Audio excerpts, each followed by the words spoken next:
Chapter 11. Who are they? Yesterday, the village held a festival after seeing the various mushrooms and grasses I had harvested, knowing they didn't have to rely on potatoes and wheat their village lifeline to pay. The tax made smiles bloom on the villagers' faces for the first time in a while. However, I didn't show the villagers the demon beast hide. Seeing as I wandered the forest alone, they were already curious about my identity, so they would definitely be wary of me if I were to show them the hide as well. Are they merchants? I was dwelling on the battle with the demonic beast while practicing my insufficient sword skills atop the cliff, where I could see in every direction, when a line of carriages and people approached the village. A rough look at the 20+ carriages and 50 or so armed people made me think they were merchants and mercenaries. The merchants are coming. A villager who was on lookout on top of the village barricade alerted the arrival of merchants. Oh ho, the merchants, you say? Something I'd only seen in novels. This world's merchants. I was pretty curious. I've finished what I needed to do today, so shall I go and watch? Unlike the simple villagers, the merchants and mercenaries knew more about the vast world. I needed to get ready to go out into the world, so I welcomed their arrival. Dry nicely, even if I'm not here. I was told that leather had to be dried in the shade, so I was drying the golden panther hide under a small overhang atop the cliff. The villagers couldn't come this far. Surprisingly enough, even the bugs vanished the moment I brought the demon beast hide here, leaving the place deserted. It was clear evidence that the beast's habitual killing had been rather terrible indeed. The mercenaries aren't allowed in the village, huh? After climbing down the cliff, I saw dozens of tough-looking mercenaries who had come as the merchant's escort sitting comfortably in front of the village barricade. They scrutinized me as I tried to enter the village with a sword on my hip. Hey kiddo, hey, kiddo. The carriages the merchants brought were mostly empty. Now that they were done guarding those empty carriages, some of the mercenaries must have been bored because the few who were close by called to stop me. They dared to lose their sense of fear. Bros, what's up? Only those who spoke politely would be spoken to with the same courtesy.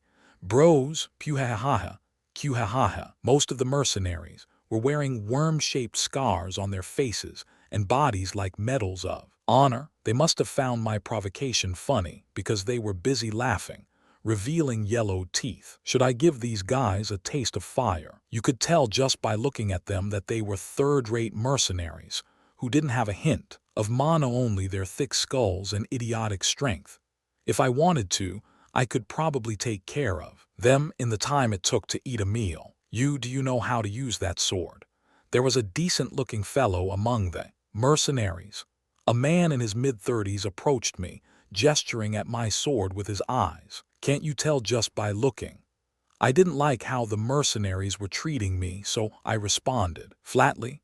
As someone who lived proudly and unrestrained in the world, of course I felt offended when these inept mercenaries were provoking me. You're quite the irritable young man, aren't you? How about it? Instead of staying in this backcountry, why don't you join our mercenary group? You look to be pretty fit and you've got a good look in your eye. What? Is this the rumored street recruiting? In Korea, people sometimes get recruited into idol groups or acting gigs by agents prowling the streets. The man was suddenly offering me to join the mercenaries. Considering the earnest look in his eyes, it didn't seem to be a joke. Leader, when will we have the time to take care of a kid like him? The Black Wyvern mercenaries might be treated like a third-rate group, but taking in a child is. The Black Wyvern mercenaries, you guys, just by looking at them, it was clear that their name, the Black Wyvern mercenaries, was an exaggeration. No thanks, you don't want to. Wouldn't it be better to live like a real man as a mercenary rather than just farming in a backcountry like this and then dying one day? It doesn't sound that attractive to me. Just look at that big-bellied mister over there. I pointed at the mercenary who had been the first to ruffle my feathers. Gahahaha. Ron, he says he doesn't like your potbelly. Kekek, for the great Ron to be insulted by a kiddo. Don't eat anything from now on. The food is wasted on you. They must have been rather bored because the mercenaries enjoyed making fun of Ron. This kiddo If he weren't such an ignoramus, Ron would not have been so enraged by a little teasing. The big mercenary whose belly jiggled as he walked was holding a simple axe, from which I could feel an imposing air. "Mr. Belly." Snickering, I teased Ron, whose eyes were as wide as a cow's. "Why, you little kiddo with no manners." Ron was all hot air. He wasn't as violent-natured as I had thought. "Watch your step at night." I turned around and headed towards the village walls, ignoring Ron, who had frozen at my quiet warning. "Ha ha ha ha ha. Oh my God. Oh God, I'm dying. Ha ha ha ha." I could hear the stream of the mercenaries' deep-bellied laughter from behind me. Even if these third-rate mercenaries were to grab me by the pants and beg me to become a mercenary, I might just barely consider it. The way they acted was third-rate too. All the villagers have gathered. There was only one reason for merchants and mercenaries to have come all the way here. It was to sell something. The people who looked like merchants were talking to the villagers, including the chief, at an empty lot in the village. You won't sell your grain." "Village chief, please say it again." "Harumph, why are you making me repeat myself?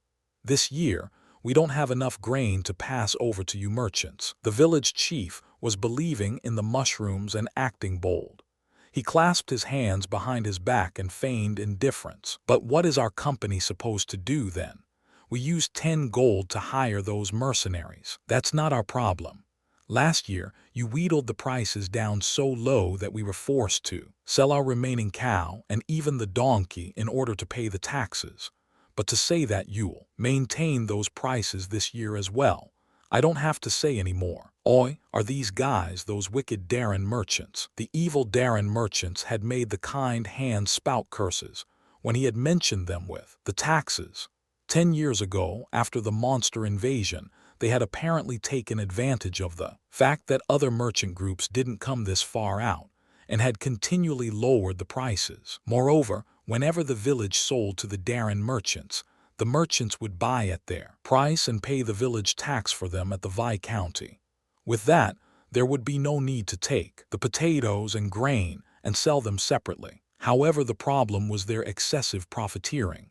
After a certain point, they began to buy the precious grain at ridiculous prices, forcing the villagers to sell even the grain they had starved to save. When they were talking about the official merchants who stole from the poor citizens in the Joseon era, they were talking about these guys. You could tell with a single glance that these round, fattened merchants were cunning as hell. "I don't know what you're believing in to do such a thing.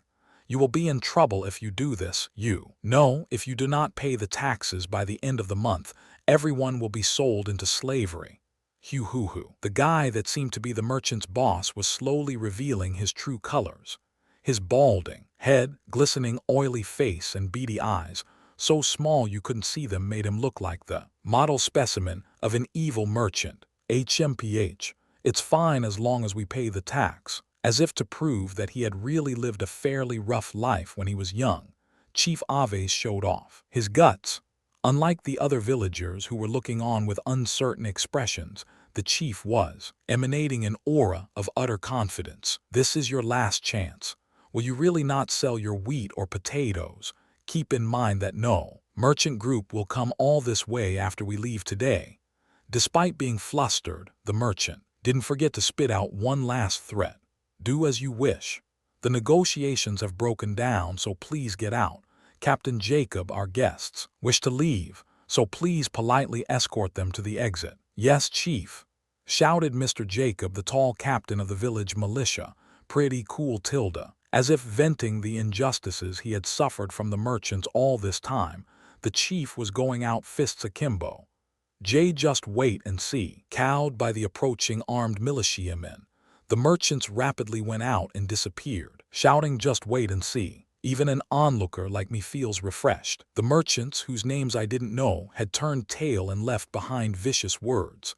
I had the feeling that this wouldn't be the end, but I didn't worry too much. Tomorrow is finally the day. Hans and I plan to leave for the Viscount's castle to go pay the tax, a 2-day trip on foot. The merchants left, their carriages rattling. After coming with empty pockets, they left with still empty pockets. "We've arrived. That over there is Fior Castle where the Lord resides. Before me stood the territory's castle, which had taken 2 days of walking to reach. Hans and I had arrived at the castle with the mushrooms we planned to use for the tax, 2 blankets and a few simple things to eat. In the past, the villagers would have needed at least 20 armed villagers to get here, but no one doubted my skills, so I was able to come here no problem with just hands. Impressive. The sturdy castle had been built with large stones, even without a crane or other construction tools. Despite being the castle of a rural lord, it looked like a typical medieval castle towering at least 7 meters high with several watchtowers. Kyer, watch what you say while we're here. If commoners like us say something wrong, we could be killed right away, warned Hans, who was more cowardly than his bulk suggested. Commoner? I'm a commoner, huh? This world civilization was completely different from the 21st centuries. I was once again rendered speechless by the realization that I was a commoner. Let's go in. The castle was bigger than the Eastern European ones I had seen on the school trip. Squeezing through the countless people coming and going, Hans and I managed to reach the front of the castle gate. Halt, where are you from? Dozens of archers with bows alongside armed soldiers were on the lookout atop the castle wall. In front of the gate were around 10 soldiers who were screening the people coming and going for anyone suspicious. Thank you for your hard work. We are people from Luna Village and have come to pay the taxes. Luna Village? Ah, you mean that village that burned down 10 years ago. I was itching to meet those people who were called true knights, but the people in front of the castle gate were normal soldiers with chainmail and halberd-like polearms. The one that looked like the senior among them was talking to Hans. Here, this is our village identification token. Hans offered the identification token that represented Luna Village. It's fine, you may enter. Looking at the round token in Hans' hand with a look of annoyance, the soldier permitted our entrance because quite a lot of people were coming and going. They couldn't hold just us back. That armor is sick. It was ordinary armor worn by regular soldiers who weren't even knights, but the well-oiled armor sparkled in the sun, inspiring a burst of admiration from me. Wait, the moment I was about to follow Hans into the castle while admiring the armor, one soldier called us. What is the matter? Asked Hans hurriedly with the typical mannerism of a normal commoner. Is he also one of your villagers?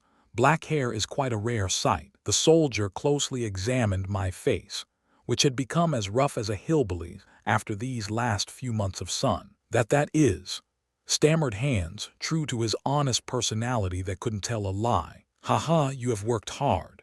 I should have greeted you all earlier, but I was unable to open my mouth because you all looked so outstanding. My name is Kyer. I greeted politely with a smiling face. Damn it, to think I have to lower my head to run-of-the-mill soldiers that aren't even the Lord. In this world, status determined everything. As a person who had only reached the level of a commoner, I was forced to experience what it felt like to be at the very bottom. Kyer, a good name, all right, you may pass. As per the saying, don't spit on a smiling face. The soldier nodded at my courteous words and let me pass. Over here, it's not money that counts, but status alone. I should at least become a knight. It wasn't even some kind of license you could get, but I've decided to become a knight. I couldn't keep living while bowing and scraping the floor like a eunuch with this commoner status. Thank you for your hard work, sirs. I shouted loudly as I dragged Hans along, the mushroom strapped to his back. This is no good. If I just leave things to Hans, we'll be thrown into prison without even being able to pay the taxes. In the village, Hans was the reliable, kind, and simple farmer. In a city like this, I couldn't leave things to him. His clumsy appearance was just like a runaway teen who had just arrived in Seoul. Hans, let's go. Yeah, oh okay. Dragged by my hand, Hans moved along. Thus, I was able to enter a castle from Master's hometown, the Kalian continent, for the first time. This is a place where merchants gather right. In the village, only the chief and a few others had visited the castle. Hans was one of them, but because it had been such a long time, he couldn't gather his bearings once we entered. In particular, he was quick to lose his wits as soon as he saw the middle-aged ladies shaking their voluminous butts. I'm gonna go nuts. How could someone like him possibly sell the mushrooms, pay the taxes, and acquire the necessary items for the village? I could only shake my head at the chief's inability to have a single shred of foresight. Hands. What's wrong? Wipe your drool. Sorry.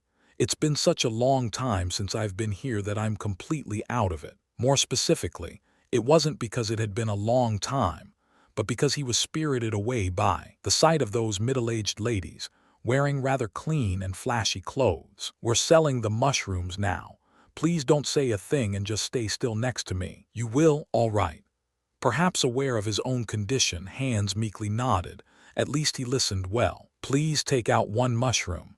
Why you aren't selling it here, are you? As soon as we passed the castle gates, I saw various stores, ringing with the sounds of hammering. The expansive street was filled with shops that sold clothes, food, and other goods necessary for daily life. This was the perfect place to sell something. I can't trust the merchants here, so there's only one way: a price war. From what I've heard, Sharif mushrooms were precious goods that couldn't be easily acquired. In particular, the ones we brought were top grade. As the seller, there was nothing to regret about these goods. It would have been better if the castle was a bit bigger, but this is good enough. Ahem. I organized my thoughts and cleared my voice. All right, they're here. This is a rare opportunity that doesn't come every day. Sharif mushrooms of the highest grade, picked fresh from Luna Village, where the water runs clear and the air is clean. I stood on a leg-high boulder and bellowed like I had seen often in dramas. Sharif mushrooms. Really, the people about to pass had been staring at me like I was crazy at first, but at the mention of Sharif mushrooms, their eyes grew wide with surprise. Where Sharif mushrooms? Oh, they really are top grade. As soon as I drew out the round, gray mushroom the size of an adult's fist I had gotten from Hans, people gathered with excited exclamations. Kaya, the fragrance is so intense. My goodness, how very desirable. From what the villagers said, Sharif mushrooms could only be enjoyed by the nobility because of their amazing fragrance and taste. The gathered crowd licked their lips at the fragrance emitted by the luxurious Sharif mushrooms. Today we brought a total of 70 Sharif mushrooms, even if we earned just 2 gold per piece. There probably weren't many within the crowd who could buy a Sharif mushroom.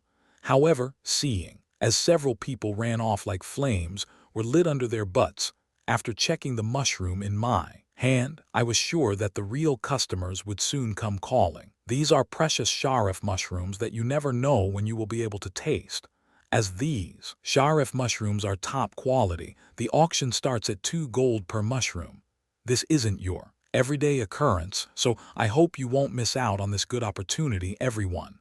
T2 gold. It's cheap. At that price, you could fill your stomach with it. Just like how Matsutake mushrooms were treated as valuable in Korea, here, people knew the value of Sharif mushrooms. Everything was progressing as smoothly as I had hoped. Those guys are. People wearing merchant clothes, not commoners, came hurriedly running to where I was. Among them were the all too familiar Darren merchants. After disappearing from the village as if fleeing, at some point they had come to the castle. Have a taste of frustration today, cuckoo. An evil thought came to mind. The Sharif mushroom in my hand was an item that merchants could not easily acquire with money alone. I had easily discovered them, but actually, Sharif mushrooms weren't supposed to be mushrooms that you could find so easily. Not only that, but apparently, Sharif mushrooms picked on the rising of Luna's moon, which brought everyone's movements to a grinding halt, were the cream of the crop. These are Sharif mushrooms gathered by risking one's life to go into the mountains during Luna's moon. It seems that everyone has gathered, so we will go right into the auctioning. As a commemoration, the Sharif mushroom in my hand will start at 1 gold. After around 10 merchants that gave off the stench of money gathered, I added oil to the flame and boosted the desirability of the Sharif mushroom. This is why domestic education is so important. From the moment I entered middle school, my parents would sometimes give me a survival mission saying that there was a possibility that they could die from an unfortunate accident. I was made to take the kimbap made by my mother and sell them at subway entrances or the airport. And it wasn't just kimbap either. I sometimes had to take the things we didn't need at home, change it to cash and contribute to the family.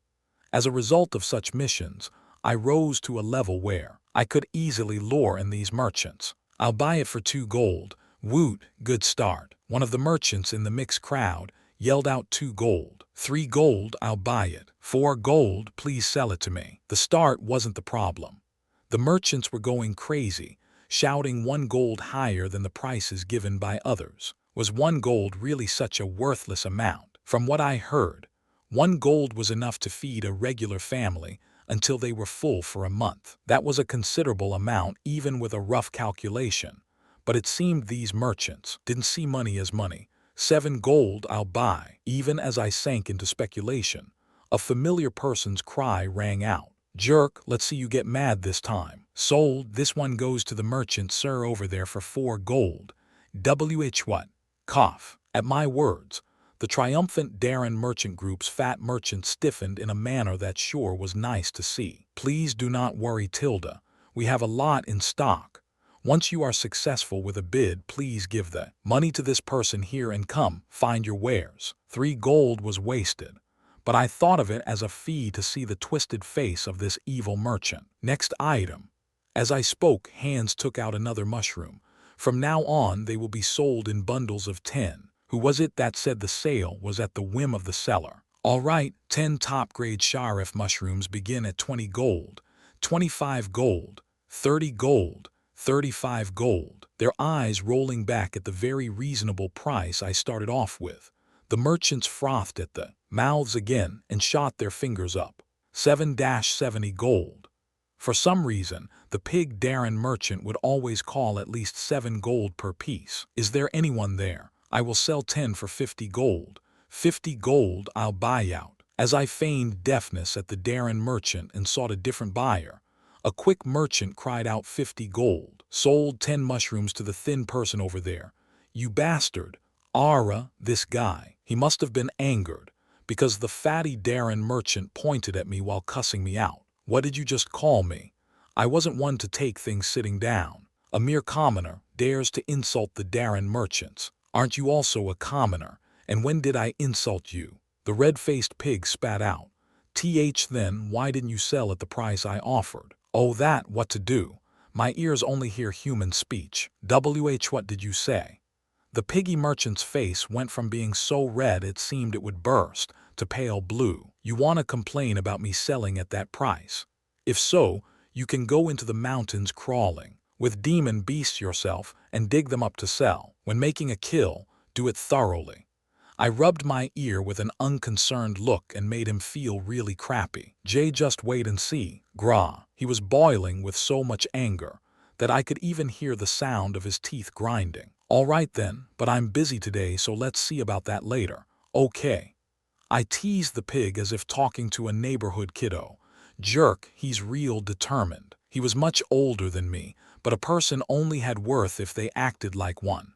The pig merchant glared at me viciously while leaving. I will buy the remaining Sharif mushrooms for 8 gold per piece. 8 gold? What kind of sucker is this? While I was faintly watching the panting pig hustle away, I heard a sitting duck's voice ring out from the crowd. It's the Rubis merchants.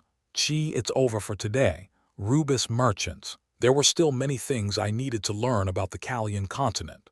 A neat and tidy man in his early 30s who looked like a noble appeared. As soon as he made his entrance, the other merchants smacked their lips in regret and backed off. Isn't Rubis one of the continent's big 5? To think they've even come to our territory. What a surprise. The people watching the exciting mushroom auction suddenly began to whisper amongst themselves. Continent's big 5? Who a conglomerate. Now that I looked at him, the person seemed to be shining. I am Jamir from the Rubis merchants.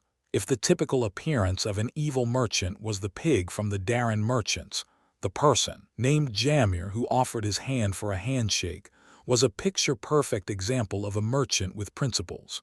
I am called Kyer. Kyer, it's a name that suits your unique hair well. Donggun Hyung go away. TN. Jang Donggun is a Korean actor known for his suaveness. Jammer was about as tall as me. His golden head of hair and lavender-colored eyes were charming, and deeply set eyes and raised nose were more than enough to qualify him as a handsome man. It's not appropriate to talk here, so let us go to the inn I am staying at. Sounds good, only I'm hungry, so please treat me.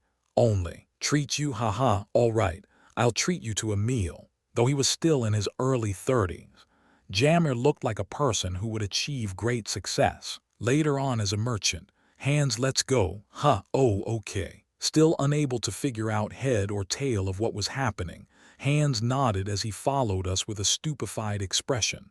Chapter 12, Ku. Aya. Kaya, this is the taste. After entering the inn Jammer was staying at, called the Forest's Rest, refreshing beer and various kinds of snacks were ordered right away. I didn't know how they did it, but the beer was cold, enough to make my mouth tingle despite the weather still being hot. The taste of a bitter and powerful fragrance went guzzling down my throat. It was a completely different level from the Korean beers I had stolen sips of from my father. This deep flavor was a sign of well-brewed beer. May I have another glass? When did he drink all that?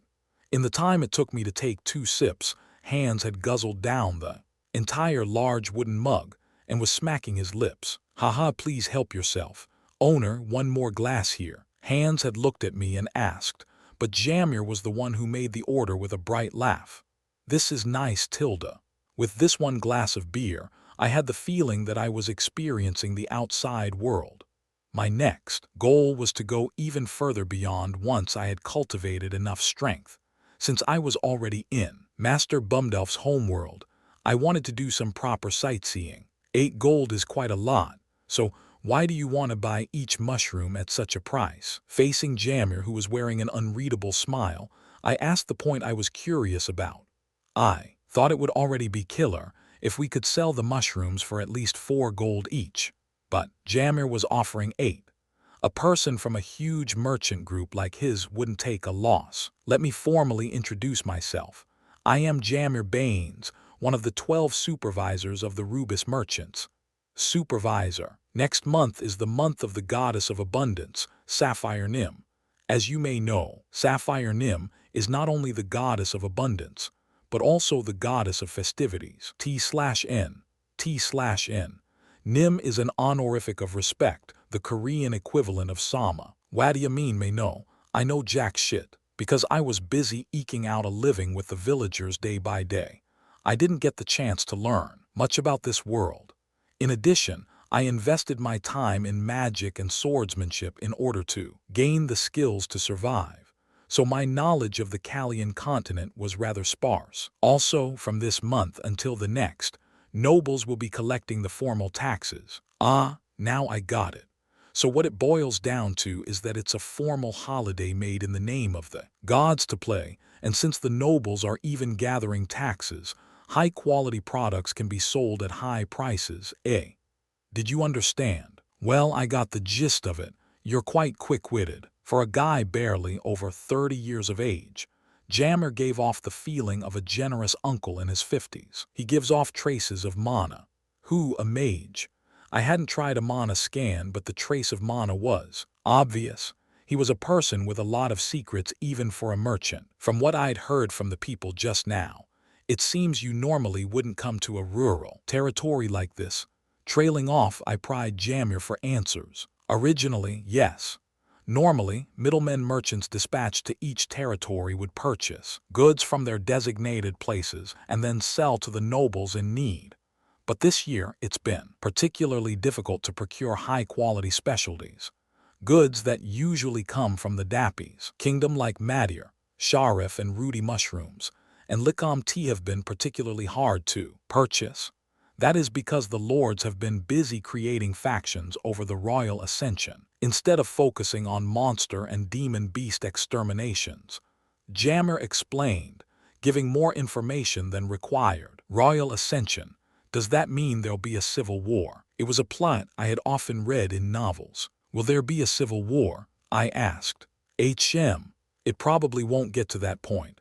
Dappy's kingdom is a small country surrounded by powerful nations, so they won't walk a path that leads to self-destruction. My head hurts.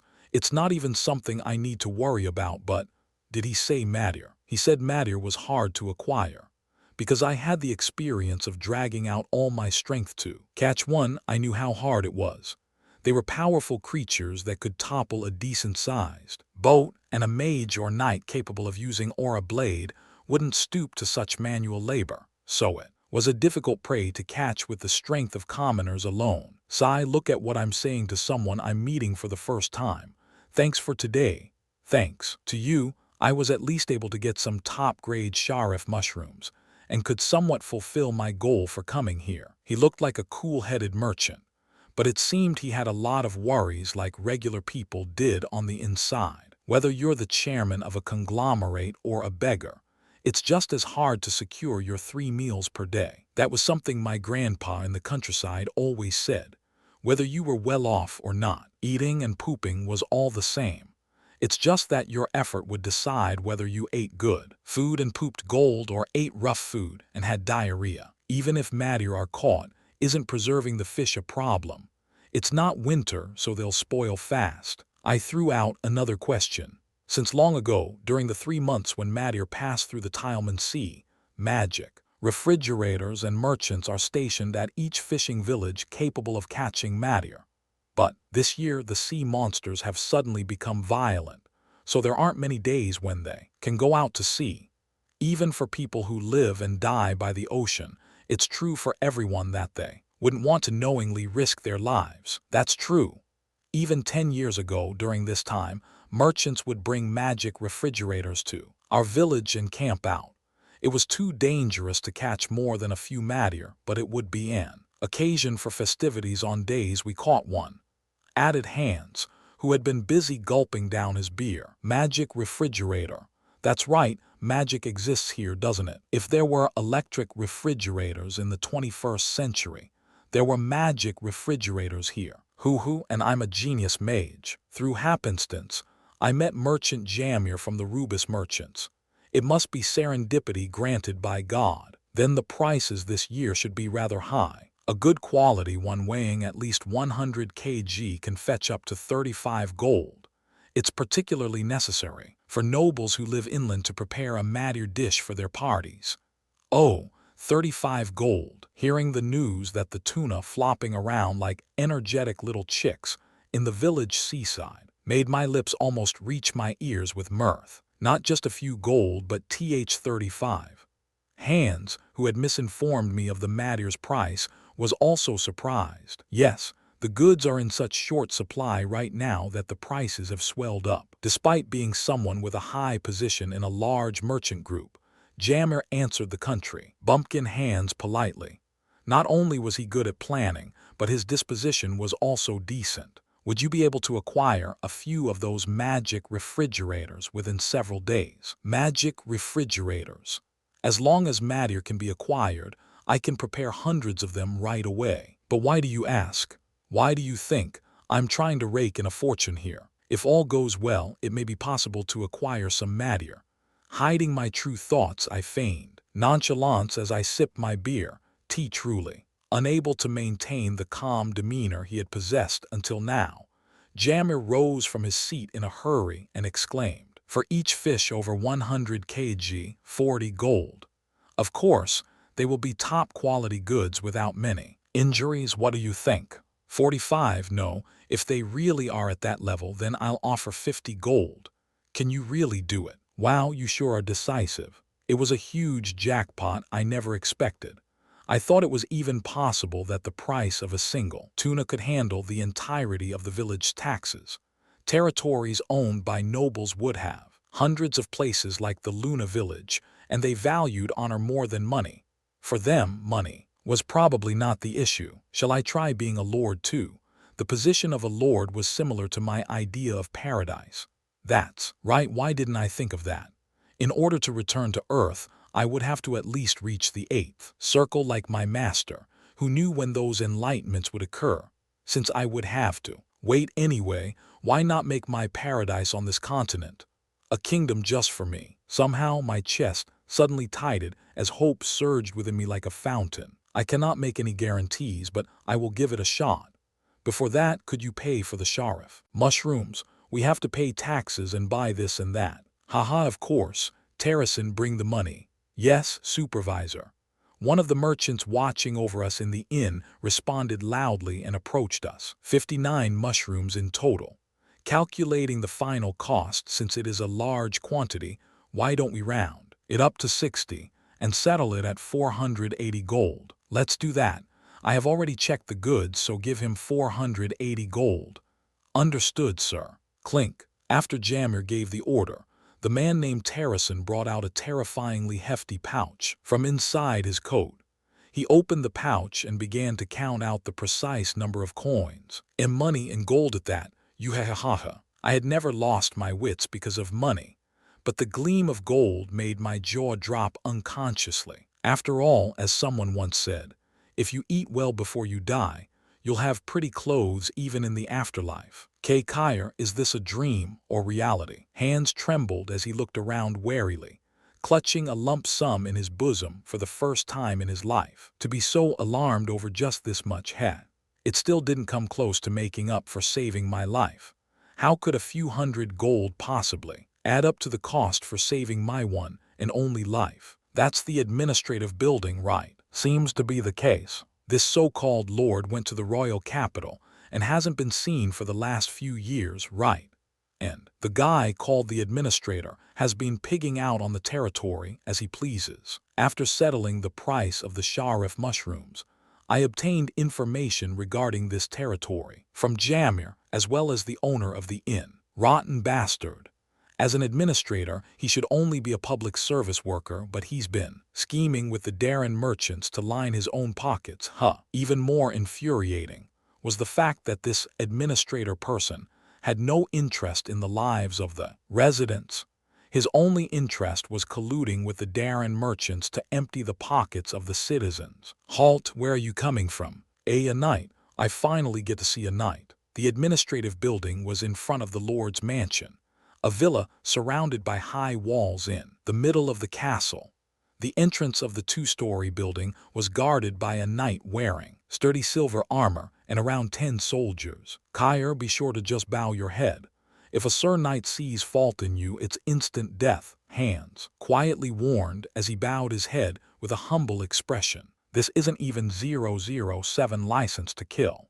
After seeing from his fearful trembling that he wasn't joking, I also lowered my head. We are people from Luna Village who have come to pay the taxes. Luna Village? That village is still around. The knight's reaction wasn't much different from the soldiers at the castle gate. Go in. Thank you very much, sir. What is that all? For someone who's supposed to be a knight, this mana is. The mana I felt from the knight guarding the administrative building was as pathetic as a rat's tail. Even without doing a scan, I could tell that he didn't have much mana. I could fight a knight like this with my eyes closed. It wasn't arrogance even if he was a knight. He didn't inspire any awe. Like that, I followed Hands into the place called the administrative building.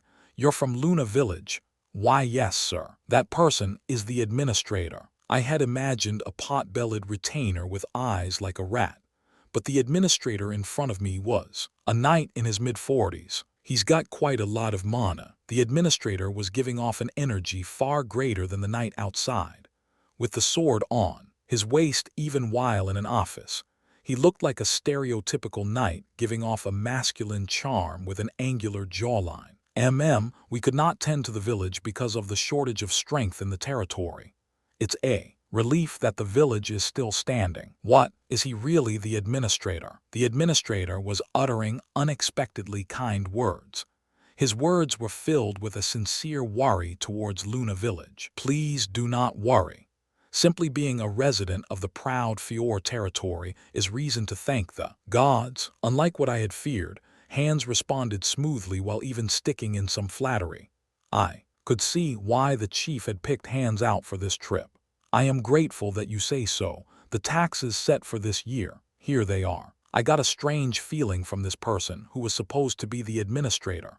This man's way of speech was dignified, and every single action of his had the weight of nobility behind it. 30 gold is written here, is that correct?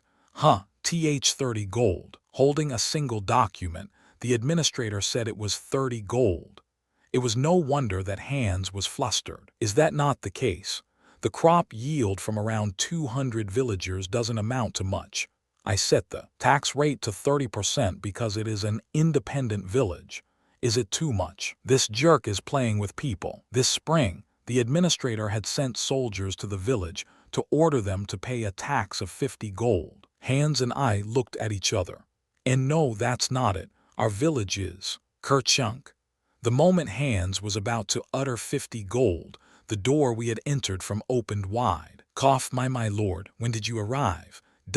What, lord? As someone barged in, the administrator, whose inner appearance was actually as I had imagined, a girthy man with beady, rat eyes embodying greed, exclaimed with surprise. What are you all doing?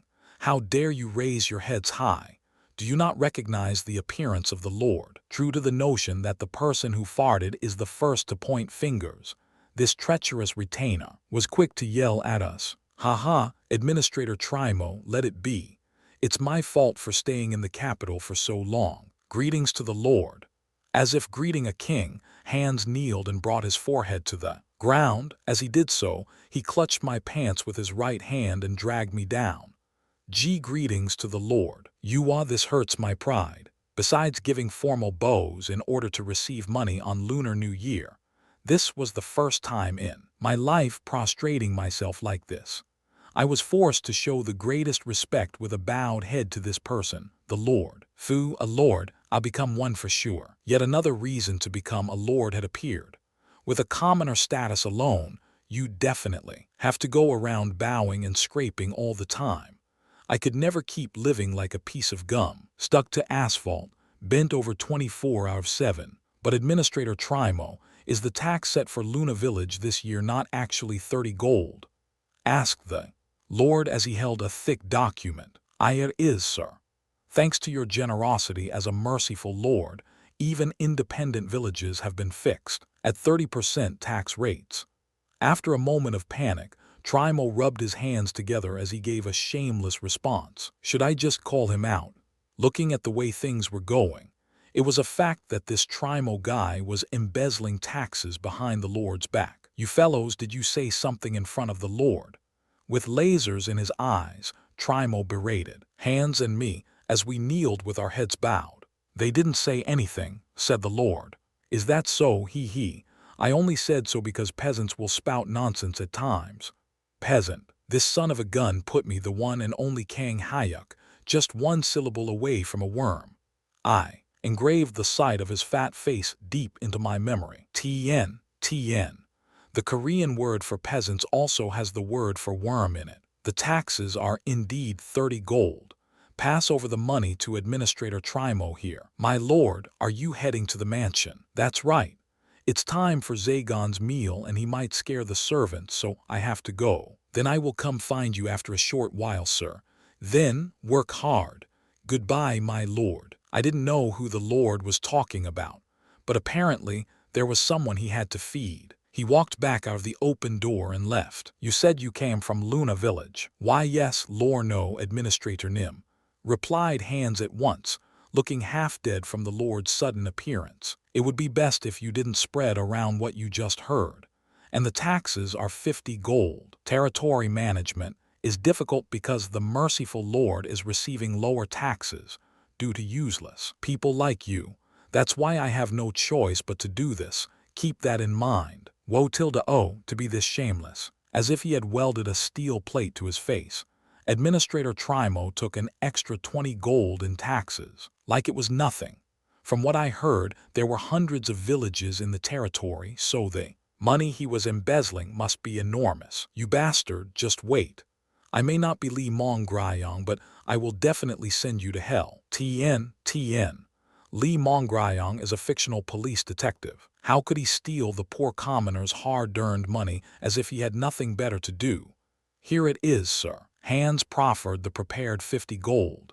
To me, it was only a few pennies worth, but if the villagers hadn't met me, The blood, sweat, and tears of the villagers would have been in that money. But did you kick out Ryan, even though he worked hard to go see you? This Ryan you are referring to is... Oh my, it seems you can't even remember this. I sent Darren Merchant Group's Ryan in order to spare myself from the effort, but he said you coldly refused him. I'll be watching you. Rotten bastard. Open robbery and blackmail to boot. Count yourself dead already. Every cell in my body shivered at the joy of discovering someone who was shittier than the Crown Prince of the Osung Group, Hwang Sung Teek. You're smiling. Okay, that smile. Let's see how long you can keep it up. A smile of satisfaction danced on Administrator Trimo's lips as he counted the money. I could see that he would look exactly the same as Darren's Ryan after eating a load of humiliation from me. Please acquire all of these goods for me. All of this. After meeting the Lord and the Administrator, we went straight back to the Forest's Rest, where Jamir was staying. Then I borrowed a paper and pen, wrote down all the items I could think of, and passed the paper over. 5 carriages with 10 horses, 400 bags of finely ground flour, 20 cows, sheep and pigs each with mixed gender ratios, 100 chickens, 50 suits of sturdy leather armor, bows and spears, 100 swords, clothes in various colors for 300 people, various kinds of farming tools, like screws and seeds as well, and finally, an unspelled container that produces cold beer. Young man, are you trying to construct an entire village? After reading the list aloud, Jamir looked at me with surprise. Haha, I ask for good prices. It seemed like it would take a long time to gather everything on my own, so if I were to take hands and try to buy all those goods, one day would be far from enough. We'd be lucky if it just took several days. Also, we would get ripped off hardcore by the merchants, guaranteed. It was easiest to ask for a favor and just leave this to a professional. I thought you weren't ordinary from the first time I saw you, but this is impressive. How about it? Any thoughts about becoming a merchant? Another scouting. Geez, my popularity is just too good. No thanks. Of course, I shook my head. I've gotta be a lord at the very least. Anything else is unnecessary. My first and foremost goal was to recover the paradise I had lost. Any professions unrelated to that were out of the question. If you were to come under me, I would raise you to supervisor level in a short amount of time. Think about it again. Supervisor. At Jamir's words, the attendant by his side, Terrason, made an expression of utter surprise. It seemed the offered position was pretty high up. Still, no thank you. Why do you say that? It should be a once-in-a-lifetime opportunity for you, said Jamir, showing a face of regret. I have a different dream. A dream, you say? If that's the case, then it can't be helped. As a smart merchant, he understood what I meant. Instead, be sure to keep the promise this time with me. The motto of my family is honesty. A motto of honesty. Haha, truly a family that suits a merchant. He wasn't even that old, but Jamir spoke like an old person. Then, please depart on the morning of the day after tomorrow. The morning of the day after tomorrow, so fast. And if you wish to get the Madir, you will have to depart from here at around that time. Hit the iron while it's hot. There was nothing good about dragging things out. Understood, I'll trust you and try investing my hand this time. Jamir Nim. But this is the decision of a Rubus Merchant Group supervisor. Prepare every magic refrigerator in this territory and the surroundings at once. Yes, supervisor. Terrason, who had been about to protest, bowed his head at Jamir's words, as it was an order from a supervisor. It was probably because their discipline was so strong that they could become one of the top 5 on the continent. The only thing left is the potion, right? Potion, an item that costs several gold per piece. The chief had said to get at least 10, but I was thinking of a greater number. Catching a fish for a hungry man would only feed him for a day, but giving him a rod would feed him for a lifetime. The temple, the temple could be said to be the highest hurdle today. It seemed I would have to try challenging it for now. Oh, isn't this quite grand? The temple in Viscount Fior's castle was considered the turf of the goddess of mercy, Naren. In front of me stood a temple supported by 10 arched pillars. Like a temple from ancient Greece, the beautiful and majestic sight was pretty impressive. The temple's potion is holy water blessed by a priest devoted to God. It's a cure-all with healing and magic resistance power. The temple's potion was way more cost-efficient than the production methods for magic potions in my head. Potions for magic were costly to produce, using high-class ingredients like troll blood, and they were unpopular because there could also be side effects with use. Therefore, a decent mage would just use heal instead. Actually, the Holy Knight profession is one of the decent ones out there.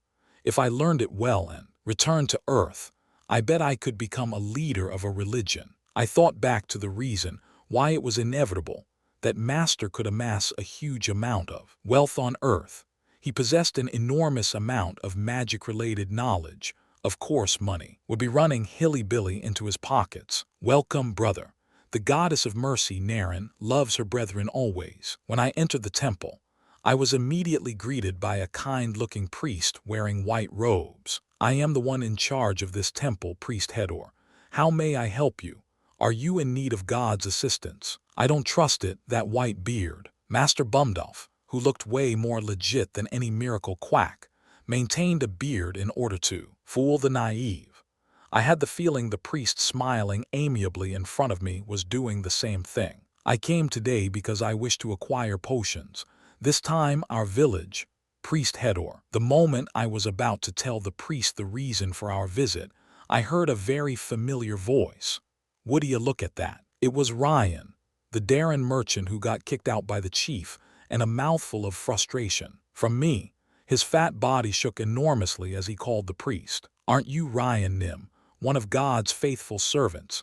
For what reason have you run over with such haste? That is, I have something urgent to tell you. Is that so?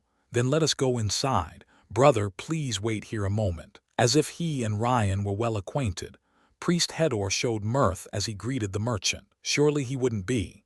As he followed the priest, Ryan turned around and sent a venomous look my way. All right then, you try your cute tricks. He was one of the people on my hit list. I was planning to show him the painful truth of life. Anyway, so I just waited for what petty trick he was going to play. Oh, the interior of the temple was quite spacious. In order to magnify the sense of holiness, various religious items made of gold and silver were gleaming under the candlelight. A statue of a beautiful, topless goddess was smiling benevolently at the center of the temple. Even among all these lavish sights, a single existence captured my attention right away. A praying angel. A woman was kneeling and praying, her long blue hair flowing over a white robe devoid of any decoration. Considering that her robe was similar to the priest's, I could tell that she was no ordinary lady. I wonder how she looks from the front. From the back, her appearance was so perfect that I wanted to give her 11 out of 10 points. Holiness earnestly devoted to God was shining from her back like a halo, and the sight of her fragile back was enough to ignite any man's protective instinct. Ahem, brother. While my curiosity towards the woman was reaching its peak, the old priest named Hedor appeared again. Yes, priest, please speak. You said you wanted to acquire potions, correct? Yes. The potion at our village has lost its effectiveness, so we need a new one. We need around 10 of them. It regrets me to say this, but this temple cannot sell potions to you. Excuse me. The priest suddenly changed his tune. An unpleasant light was shining in the priest's eyes as he told us he could no longer sell potions to us. I heard that you have caused damage to a merchant group managed by a faithful servant of Naren Nim. No, that is. I need not speak more. Naren Nim may be the goddess of mercy, but naturally she loves and protects her own. Those who interfere with the work of God can never be granted the power of God. Priest, that's not it. Then I am busy, so goodbye. Before I could finish, Hedor hurried to draw a cross and scurried away. I was sure he had received a proper dose of medication. Seriously. Hoo-hoo, cocky brat. Try dealing with this. I'm truly curious as to how long you can last without potions in that backcountry. A short while after Hedor made his exit, the piggy Ryan from the Darren merchants popped out from a side door in the temple and passed by us with a sneer. Your name is Ryan, yeah. How dare a young brat speak down to an elder? At my casual speech, Ryan's face burned red hot, as if he'd already been in a bad mood. What, you wanna go? I'll mince those rolls of fat for you. I activated a bit of mana as I looked straight into his beady eyes. Why, you bastard? Hoo-hoo. Whatever, try your best. Soon, your village will be torn to pieces by demon beasts. Having realized his advantage, the pig retreated backwards, not forgetting to spit out a final vicious curse. Remember this, lightning will strike you bastards soon. Lightning, puhaha. Do as you want, you little piece of shit. Sneered the pig Ryan as he fled the temple. Geez, there's always someone like him, no matter where you go. There was always someone using their tiny authority to harass people who had nothing. Until the day I get buried, I wouldn't forgive such people.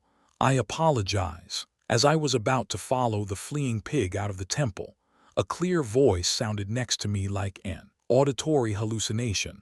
I subconsciously turned my head. Gasp. I could not help but let out a cry. Angelina Jolie. No, how can you explain this beauty? She was fairly tall, at around 167 cm, 5'5". Her skin was as translucent as a newborn baby who had never seen the sun. She had deeply set large brown eyes, her nose was raised even without the power of silicone, and her lips were small but red. And most spectacularly of all, she had a faint radiance around her that made her shine. She possessed such a noble beauty that it was almost difficult to look straight at her. I apologize under Narenim's name that we cannot relay God's love to you. As if she had overheard my conversation with Hedor, the woman bowed her head, her eyes looking moist with tears. Her refined movement of lightly pressing a hand to her enrobed chest was very refined. An electrifying feeling surged inside me. Excuse me, but may I ask who you are?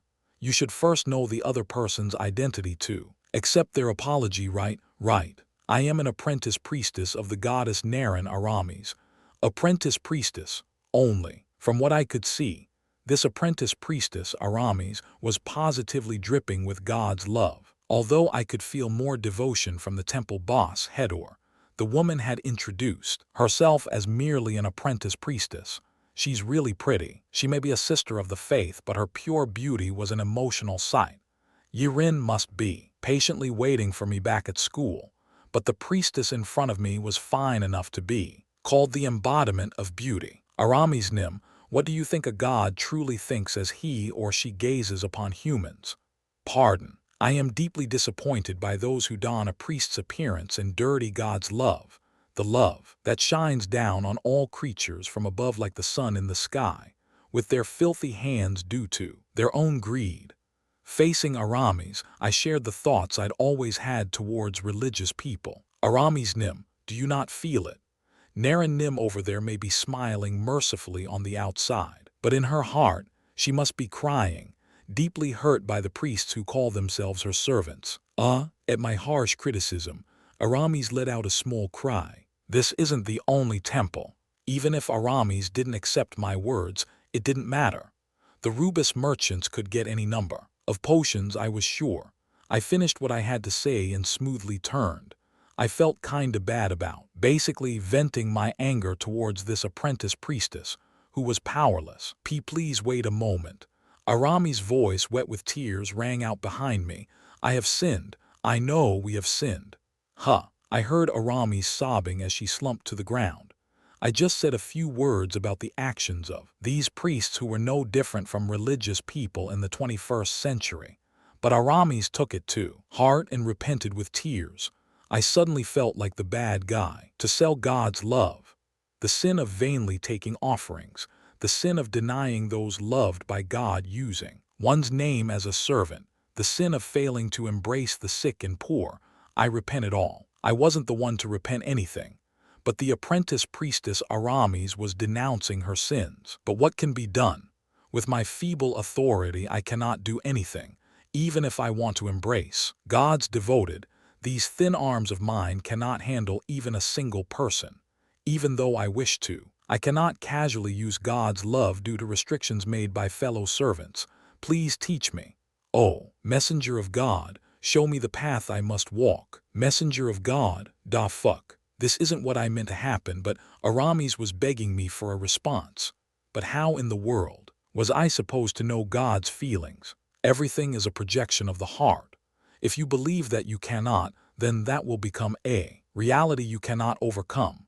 But if you steel yourself with the notion that you can, then there's not a thing to fear in the world. Moreover, isn't there Naren Nim standing behind you? What is there to fear? There's a God who is unbeatable by any means in the world behind you. The words flowed smoothly from my mouth. For a moment, I had the feeling that I actually was a messenger of God, a projection of the heart. That wasn't something I came up with, but a very cool teaching from the great monk Wonhyo, a saying I learned from Korea's national curriculum. I gotta say, Korea's education is world-class. Only, once again enlightened on the importance of education, I turned and walked away. There was nothing more to say to Aramis. Chief had repeatedly reminded me to get some potions, but there was nothing I could do when these merchants of God refused to sell. What a nice scent. An unfamiliar scent blew in from somewhere and drifted into my nose. I felt uplifted thanks to the fragrance that was more refreshing than mint and as sweet as spring flowers blossoming.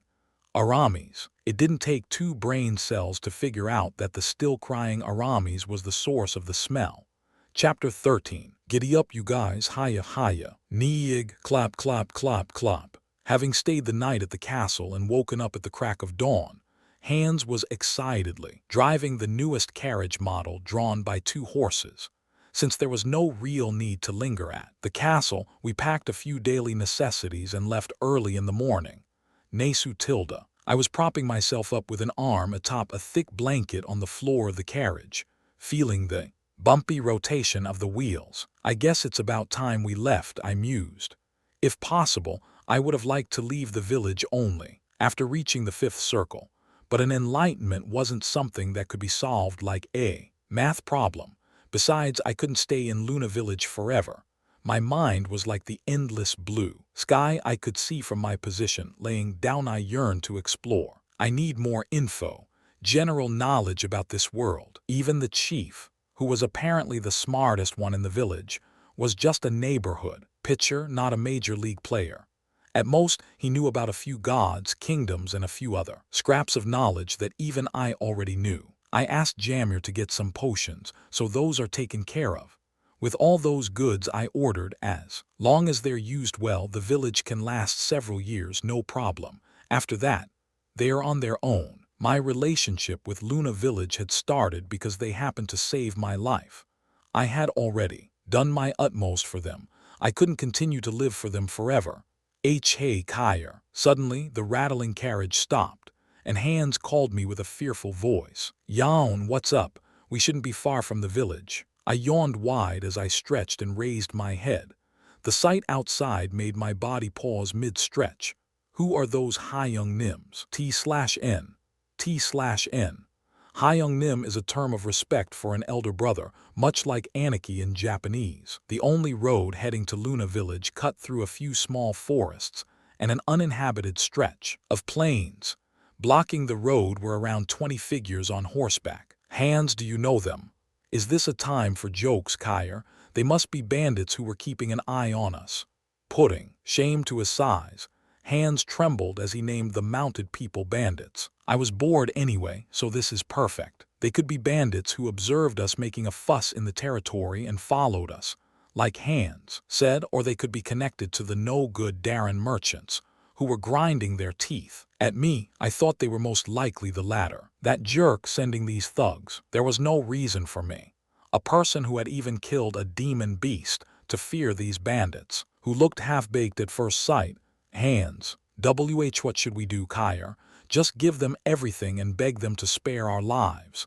Then they'll sleep. At my quiet chant, Hans fell into the deep embrace of sleep. Memorize life FTW.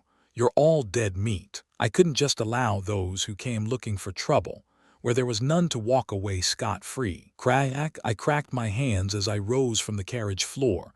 20 people. Perfect. We were about half a day of travel's distance by carriage from the village. On this wide, empty plain, there wasn't a single person who would help me. Thump. My foes began to move. I jumped from the carriage, landing with a light thud. Then I stood there, tapping my feet in time with the enemy's charge. Hoo, you must be the fearless kid from Luna Village. Just as I expected, these people definitely knew me. Mercenaries? No, that's not it. These guys had a completely different feel from the free-spirited mercenaries who had come to our village. Except for the man in his early 40s who was swaggering in the front, the men lined up. Behind him were showing controlled movements like trained soldiers. Who might you be? I asked, cocking my head. Us, Kukuku, you're asking a lot for a dead man. Did the piggy merchant from Darren Ryan send you? From the looks of it, y'all aren't mercenaries. Is it all right for you to persecute citizens like this, without the Lord's permission? Surprised by my bullseye, the men looked at each other uneasily. They're soldiers, huh? As I thought, they were definitely soldiers sent under the scheming of Ryan and that administrator. By now, the story of my trade with the Rubis merchants must have spread in the small city, and the administrator was surely afraid that his dirty laundry would be exposed because of the Lord. You're quite something for a youngster, uttered the person who looked like the boss with a dangerously low voice. At the same time, the group of soldiers began to emanate bloodthirst. Bringing up the Lord had definitely provoked them. Tusk, those who live on taxes paid by the citizens should know some shame. Have you nothing better to do than to play bandit? Shit, clatter, shut your mouth. Upon hearing my brief verbal thrashing, the soldiers began to draw their swords while mounted. Horseback soldiers without any armor on. Will the Lord find out if I give them a bit of punishment? The cavalry had surely left their armor behind somewhere before coming here. Unlike regular soldiers, mounted cavalry were probably a pretty important part of the territory's fighting force. Kill him. Understood. As soon as the order from the man at the front came down, one of the mounted soldiers came, charging over, urging his horse into a gallop. Don't make me laugh. As if trying to kill me with one swing, he swung his sword with a big movement while atop his horse. Clang. I put a slight amount of mana into the sword given to me by the chief and met the soldier's descending sword. Flop. The sword flew out of his hand from the unexpected parry, and the impact traveled into the soldier's body at the same time, sending him rolling to the ground. Bam! Unable to gather his bearings after falling down, the soldier took a low kick to the head from me and fainted. The soldiers let out cries of surprise as they witnessed their colleague get eliminated by a single exchange. So there was something more to you. Hoo, it still doesn't change the fact that you will be finished here today. Who says, mate, do you have the balls? I imitated a cocky thug's mannerisms to provoke the guy who looked like the leader. This guy is a knight. Not only was the angered man giving orders to the other soldiers, but traces of mana were also flowing from his body. Kill him, came the order again. Niye, babadum. 3 of the soldiers that were lined up about 10 meters away galloped towards me. Should I get a bit more serious now? I could take care of them no problem with my sword too, but I hadn't yet shown them the main course my magic. Magic arrow. Flash. As the simple second circle attack spell incantation rang out, 10 magic arrows were formed in the air. According to the law of mana, the number of arrows would increase in proportion to the circles possessed by the caster fall down, even as they charged. The soldiers were shocked by the sudden appearance of magic arrows, sparkling ivory white in the air. I concentrated a little and guided the arrows towards their bodies. Whoosh, bababam, args geth, ugh. After taking full-on blows from magic arrows the thickness of an arm, the soldiers dropped like flies from their horses. Since they didn't even have any armor on, a few of their ribs were probably destroyed at the very least. These guys, I wonder if they have medical insurance. I wasn't the one getting injured, but I was seriously worried. As ever, I was the friendly Kang Hyuk. Mage. How come a mage is? The 16 soldiers remaining simultaneously shouted Mage as they stared at me with fearful gazes. Which magic tower does the esteemed mage belong to? Asked the person who I thought was a knight with a trembling voice. Magic tower. Is he talking about the magic tower Master Bumdolf lived in? There's nothing like that. Have you heard of this? I'm a mage from the GED. TN, High School Equivalency Exam. GED. There was no way he'd know what that meant. The knight repeated the unfamiliar acronym. Then, his face suddenly reddened with the realization that I was making fun of him. You damn bastard. As if to prove that he was a knight, he jumped from his horse, swinging his sword. Slow, compared to the demon beast I caught, the knight's movements were unbearably slow. Ha! I majored in magic, but these days, double majoring was a popular trend. I thrusted my sword at the knight's lower body as I cut off his charge. He was only looking out for magic, but a sword flew his way instead. Caught off guard, the knight hastened to pull back his sword and defend. Aura blade. For the first time since coming to this world, I was able to admire someone else's aura blade. CLCL clang. Oi, what kind of aura blade is this? Contrary to my anticipation, the knight's thin and fragile aura blade sputtered out and disappeared as soon as it clashed with mine. His body stiffened, and in that moment of vulnerability, an intense kick came flying his way. Bam, goo, gah. Taking a mana-charged blow to his side, he struggled to breathe, his face turning blue and his body going stiff in pain. Pang! A light roundhouse kick easily finished him off. Count your lucky stars that you met a 21st century Archmage nim who knows the value of life. Frothing from the mouth after eating my powerful kick, the knight passed out. Dismount. The soldiers had gone pale like puppies who had just lost their mother. I ordered them to dismount. Fireball. F-woo-woo-wash. What these headless chickens needed right now wasn't medication but a thrashing. I floated a fireball the size of a person in front of me. You-wah. Please spare us, esteemed mage. It was impossible to tell who did it first. The remaining soldiers scrambled to throw down their weapons, dismount from their horses, and prostrate themselves. They're acting like cornered chickens. The sight before me showed me what kind of image a mage held for a regular soldier. Not a single soldier acted out of line as they laid low, smashing their heads into the ground. Did the administrator send you? I asked lightly. Why, yes. A person who looked like a senior among the soldiers raised his head slightly and carefully responded. Does the Viscount know that you guys are doing such bad things? That is, the Lord was probably in the dark. From what I could tell, the Viscount, who was the Lord of Fior, wasn't that kind of person. All of you strip, lay down your weapons and take off the tops of your clothing. Now, the soldiers were dumbfounded by my sudden command. Move, move, move.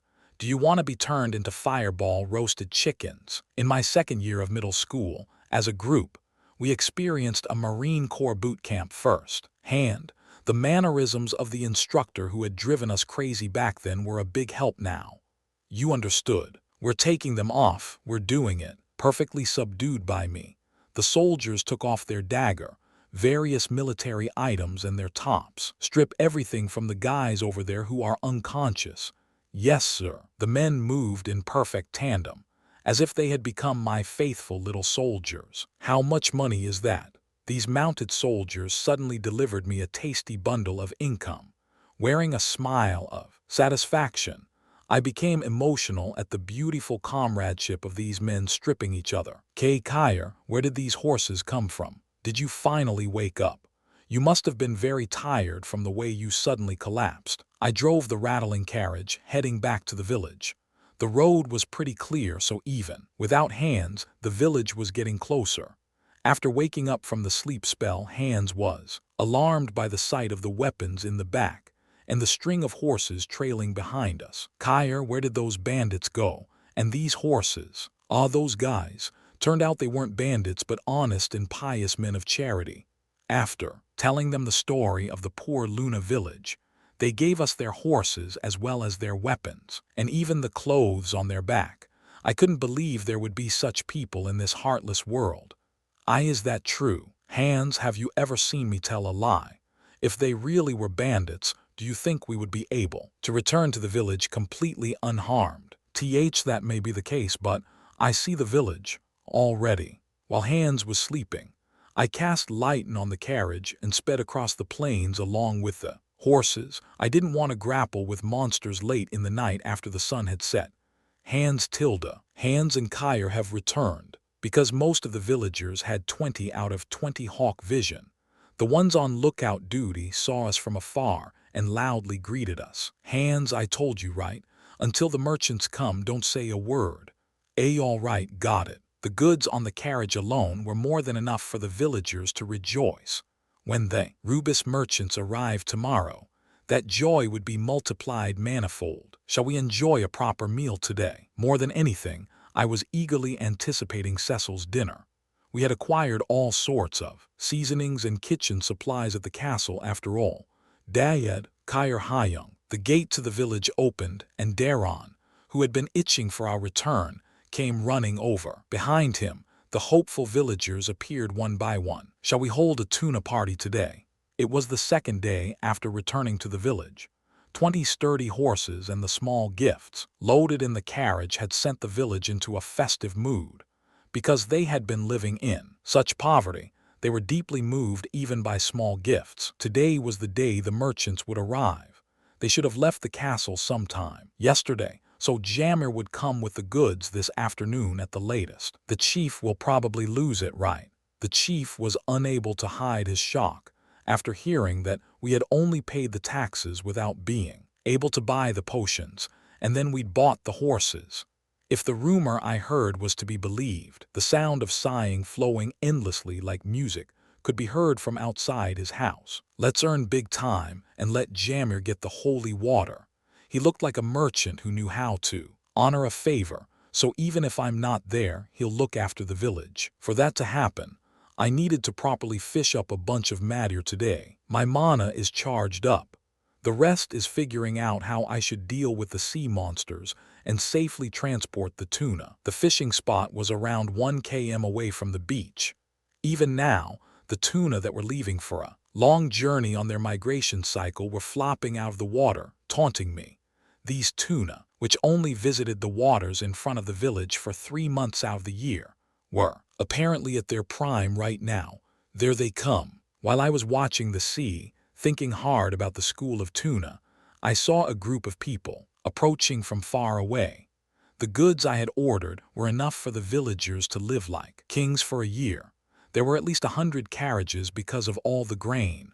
All those carriages were appearing in a line on the horizon. Kaya sure is worthwhile to work up a sweat. I'm not even envious of the platinum card Master gave me. I had only lived a few months in my master's home continent, but the thought that I had done something huge for someone else with a little exertion made me proud. In Korea, I was just a kid who could study well, but here I was a big shot in charge of a whole village. Gong, gong, gong. Someone is coming. Everyone come here. They must have spotted the carriages from the village lookout tower, because a noisy bell began to ring and the villagers moved frantically. Only monsters would come looking for Luna Village. Unbeknownst to them, welcome guests were coming for their sakes. What's all this? Wow, pigs and cows. Is that all wheat? This is good quality leather armor. As if a market was set up, all the villagers gathered outside. Dozens of tough-looking mercenaries and merchants were also there, but the villagers were completely occupied, feasting their eyes on the enormous pile of goods that they'd never seen before. They had probably never even seen such an enormous amount in their lives. Our village only has potatoes and barley to trade. We do have a few horses, but they're not ours. Unable to tear his eyes from the various good quality goods in front of Jamir, the toothless chief was thinking fast. He was probably agonizing currently about what he should buy with a few bags of potatoes. So you've come, Jamir Nim. Where were you coming so late? Jamir, who was making a difficult face at the chief and the villagers' hungry gazes, was delighted to see me. He might be a manager of a big merchant group, but it must have burdened him to acquire goods on a tab. I can trust the quality of the goods, right? Young Kyer, your family's motto was honesty, wasn't it? Yes, that's correct. Jammer asked about the Kang family motto with a joking glint in his eye. Our merchant group's business motto is to trade only with the honest. I believe in your conscience. Whoa, my conscience. Even I couldn't trust my own lawless conscience sometimes. Jamir, who boldly stated that he trusted my conscience, was truly not an easy opponent. "Kyer, do you know these people?" asked the chief, looking at me with surprise as I spoke naturally. "With the merchant group's leader, the goods will be granted every time I get a matter." Jammer shoved a wedge in the contract. "Of course, but if you're satisfied, you will give us an extra bonus, right?" Jammer had trusted me and taken quite the risk. He was the first person to invest in me in the Kalian continent. Those who do not betray our trust will always be top customers of our Rubis merchant group. There was no need to say much. "Then shall we go check the goods?" What, did you already catch them?" stammered Jammer, startled by my words. "Shouldn't you know that a fish is all about freshness if you're a merchant?" "That's true, but let's head to the back of the village. I'm in a good mood, so I'll catch them real quick for you." "What are you talking about right now? What will be granted and what's getting passed over?" The chief was wearing an expression that said he was going crazy with curiosity. Behind him, only Hands was following the situation and nodding. "Let us go." In any case, it was impossible to catch matter without using magic. Moreover, I would have to use the peak of the offensive fourth circle spells today, so there was no way to keep the villagers in the dark. "Wait, before that, there's a respected person who wants to meet you." "Excuse me, a respected person who wants to meet me." Respected person. There weren't many people Jammer would refer to with such honorifics, and there wasn't anyone among them who would come looking for me. "Open the carriage door." "Yes, manager." Jammer's assistant, Terrason, responded energetically and ran to one of the carriages. "Who is the person receiving such respect from the merchants?" My curiosity was reaching its climax. It was comparable to the amount of curiosity the chief must be feeling. "We have arrived, please exit." Kerchunk.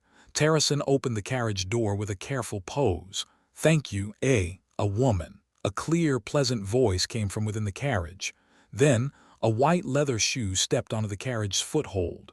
The sight of the woman descending from the foothold as sunlight shone down on her shocked me to the core. Aramis. It was her. Surprisingly enough, the person who had followed Jammer to Luna village was Aramis, the apprentice priestess of the goddess of mercy, Naren. "I thank the god of fate, Romero, for allowing us to meet again. Everything was connected to the gods here on the Kalian continent." Aramis approached me and greeted me with an elegant and dignified movement, like a noblewoman. It is an honor for me as well to see you again." "Seriously, what is going on?" Wanting to see me, Aramis had followed the merchants all this way. This woman, who looked holy enough to ride a unicorn in a parade of animal friends, was smiling widely at me. My heart, why are you racing like this? Just looking at Aramis' holy beauty made my heart grow warm. My heart was busy pumping away like a senseless idiot. Ooh, gods above, for a priestess of Naren to come here. Sob, O goddess of mercy, Naren. Thump, thump. While I was lost in confusion, all the villagers, including the chief, drew crosses and fell to their knees. For them to react like this, the sight of her had inspired so much emotion that the villagers were sobbing as they busily drew crosses. "I apologize, and I love you all. For you, her faithful servants, Naren Nim is crying tears of joy right now." Upon seeing the devotion of the simple villagers towards the goddess of mercy, jewel-like tears that sparkled like the sun fell from Aramis' eyes. It wasn't just the villagers, but also the merchants and mercenaries who were making positions of devotion. So this is true faith, a servant who understood the heart of God and the lambs who longed for God. Seeing the huge contrast with the corrupt religions tainted by greed in the 21st century made me emotional. "Why did you come with Aramis, Nim?" Until now, no priest had ever come here, but now a passionate meeting was unfolding between the villagers who held God in their hearts and a priestess of Naren. Jammer was quietly watching with a satisfied expression. Turning to him, I surreptitiously asked him what was going on. "Didn't you tell me to get potions?" "No, what do potions have to do with the priestess? In the end, she's just an apprentice priestess," I retorted, falling back on the common sense I knew. "You didn't know that Aramis Nim here is the one who makes the potions of the Naren temple. No wonder there's such a halo around her." Kair, consider yourself very lucky. From what I can see, Arami's Nim is the person possessing the greatest holy power amongst the current holy figures. If someone like her came this far because she wanted to see you, then your path forward will be filled with the blessing of God. Jammer said, looking at me enviously. Ahem, I'm quite a lucky person, it's true. I didn't feel like being modest. The goddess Aramis was caressing God's lambs with a hand filled with blessings. A part of my chest grew warm at the thought that she had come to see me. A mobile general hospital. Perfect. It wasn't a bad thing to know a few holy ones and priests who could cure most diseases with holy power. Moreover, if they were female priests that were this beautiful, I would welcome them with both hands. You see the tuna I mean Madir, over there. I do see them, but how do you plan on catching them without a ship? The burly mercenaries lined the 5-meter long, 1-meter wide magic refrigerators neatly on the beach. Then the villagers, merchants, Aramis and mercenaries followed my finger and looked at the tuna that were flopping out of the water as they swam through the ocean. It doesn't matter how I catch them, right? Right, but how will you do that? Hoo-hoo, you'll find out when you see. I didn't really want to boast about my skills, but it couldn't be helped anymore. Kair, why did you agree to such a difficult thing? Having heard the gist of the previous conversations, the chief was looking at me with a regretful gaze. No matter how hard he thought of it, it would be impossible for this white-haired chief know everyone here to see the solution I had in mind. Aramis, don't smile at me like that. Only one person was different. As if knowing something, Aramis was wearing a mysterious smile and gazing at me with glittering eyes. Do not disappoint me. Unable to figure out the answer no matter how much he racked his brains, Jammer's expression hardened. Was he always getting deceived? But well, even I had to admit that I wouldn't believe a person like me. Kair, quickly apologize. If you do something wrong, hand stopped mid-approach. Fly. Gathering mana with a breath, the mana arose from my body. With the incantation I had memorized, my body lifted lightly into the air. Mage. Kair is a mage. How can this be? As I flew on the wind towards the ocean, the scene on the ground erupted into chaos. Anyone who wasn't surprised by the truth that the ordinary person who had lived amongst them was a mage would be a druggie addicted to tranquilizers. Cuckoo, look forward to it, everyone. I'll show you a real lightning show today. It was for this exhilaration that one lived as a mage. I had absolutely no desire to learn magic and eke out an ordinary, boring life. Life was about living well if you had the fortune, and vice versa. I was a true man of culture who knew how to enjoy life. To think he was a mage. From the moment they first met, he knew with his merchant's intuition that Kair was no ordinary man. From his unordinary appearance that couldn't possibly come from a small territory's backcountry village, to his unbridled, natural actions that resembled a noble family's air and eyes that sparkled with intelligence, there was more to the young man than it seemed. On top of that, he even had the ability to understand and utilize human psychology at a level that outshone merchants. The black-haired young man named Kair was more than enough to awe Jamir, someone who would one day become the next head of the Rubis merchants. But that person, that young man, was a mage, using fly magic that naturally is only possible if one is a master at the 4th circle. You're telling me he has conquered the 4th circle at his age? Before becoming a merchant, Jammer had dreamt of becoming a mage. His fate with magic ended as a mere 2nd circle assistant mage in the end, but Jammer was well aware that ascending to the 4th circle before even reaching 20 years of age was a feat that would shake the annals of magic history. What in the world is your identity, Kair? Delighting in everyone's astonished gazes, Kair had already reached the part of the ocean where matter were flopping and swimming. His hands were drawing a formula in the air. Lightning wave, flash, bzzzzzzzztttttttt. Woo woo woo. It's magic. The simple villagers, who were feasting their eyes on the sight of 4th circle magic for the first time in their lives, cheered with their mouths open in astonishment. Impressive. It took a lot to surprise him, But even Jamir could not help but open his mouth and praise Kyre. The boy was casting the strongest fourth circle attack magic, while simultaneously using fly. With that level of perfect mana control, it was enough to believe that Kyre wasn't a mage of the fourth circle, but a master of the fifth circle. Struck by the powerful lightning shock, a mound of tuna flopped belly up and floated to the surface of the water. 1, 2, 15 of them in one go. This is awesome. As expected of the specialty of the AoE fourth circle lightning wave, the tuna were shocked to high heaven. It wasn't just the tuna either. From regular fish the size of people to thousands of miscellaneous fishes, the surface of the water was littered with them. Now the problem is dragging them back. I wouldn't break my back like last time, when I struggled so much to catch a tuna for the first time. If you didn't learn and grow, you couldn't call yourself a human, lord of all creatures. You'd be no better than a monkey. I have around half of my mana left. As expected from the strongest of the fourth circle offensive spells, controlling my mana while maintaining fly wasn't as easy as I thought.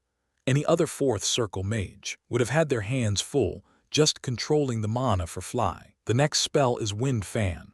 Next up was the second circle spell, Wind Fan. It was a low circle spell, but dragging the tuna 1 km to the beach was no easy matter. Luckily the ocean was at high tide, so this spell was worth a try. Wind Fan. In order to catch the tuna, I had racked my brain to combine these spells. Because I had memorized it beforehand, the spell was cast with just an incantation. Woo-whoosh. Before the tuna could float away, a gust of wind gathered them to one side. Then, the tuna and the school of unconscious fishes were pushed according to my will towards the beach. Perfect, I really am a genius, Kukuku. Who would think to catch a huge tuna without a single boat? Having become the captain of a one-man fishing vessel, I was once again overjoyed by the endless versatility of magic. Today I'll give everyone here a memory they'll never forget. Festival. We're gonna have a festival. Just like how a person couldn't just live on rice alone, events like festivals were absolute necessities to break up the boredom of daily life. That was even more applicable for these villagers who had never had a proper taste of life's joys ever since they were born. I wanted to grant them a memory they would never forget even on their deathbed. But what's this energy? While I was anticipating a festival and happily dragging along the tuna, I suddenly felt an uncomfortable energy. Those are. Even as I pushed the school of tuna and fish nicely along, decently sized fish kept disappearing into the ocean, leaving clouds of blood floating to the surface. Underneath swam black silhouettes. They were definitely those sea monsters I had only heard about. Damn it, da fuck is this? Using 21st century words frequently uttered by kids when they encountered an unexpected situation, I felt my mood tanking. I had caught these fish with difficulty, but these sea monsters were stealing my catch without breaking a sweat. Because of these guys, I felt like I could finally understand how the villagers must feel as they looked straight at the fish swimming in the ocean, without being able to do a thing. Arig, how frustrating. After regular fish disappeared one by one, even one of the decently sized tuna sank down into the depths, but there was no way to attack the culprits. Consecutive use of magic had dropped my mana to just a third left. If I tried casting magic to get rid of the monsters, I would most certainly end up dropping from the air like a puppet with its strings cut. Gods above, have you no conscience? If it's this hard to do something nice for once, who would ever throw coins into the charity pot? There were still 500 meters until I reached the beach. While I slowly pushed everything over, the tuna would be devoured without even leaving a bone behind. I stared into the sky as I let loose my resentment towards the gods ruling this world. As if responding to my earnest complaint, a holy energy suddenly spread over the waves. A divine blessing. Oh, the power of purification from Naranim's hand. Hearing surprised cries from the beach, I turned my head. And then I saw it. The sight of a woman raising both hands in earnest prayer.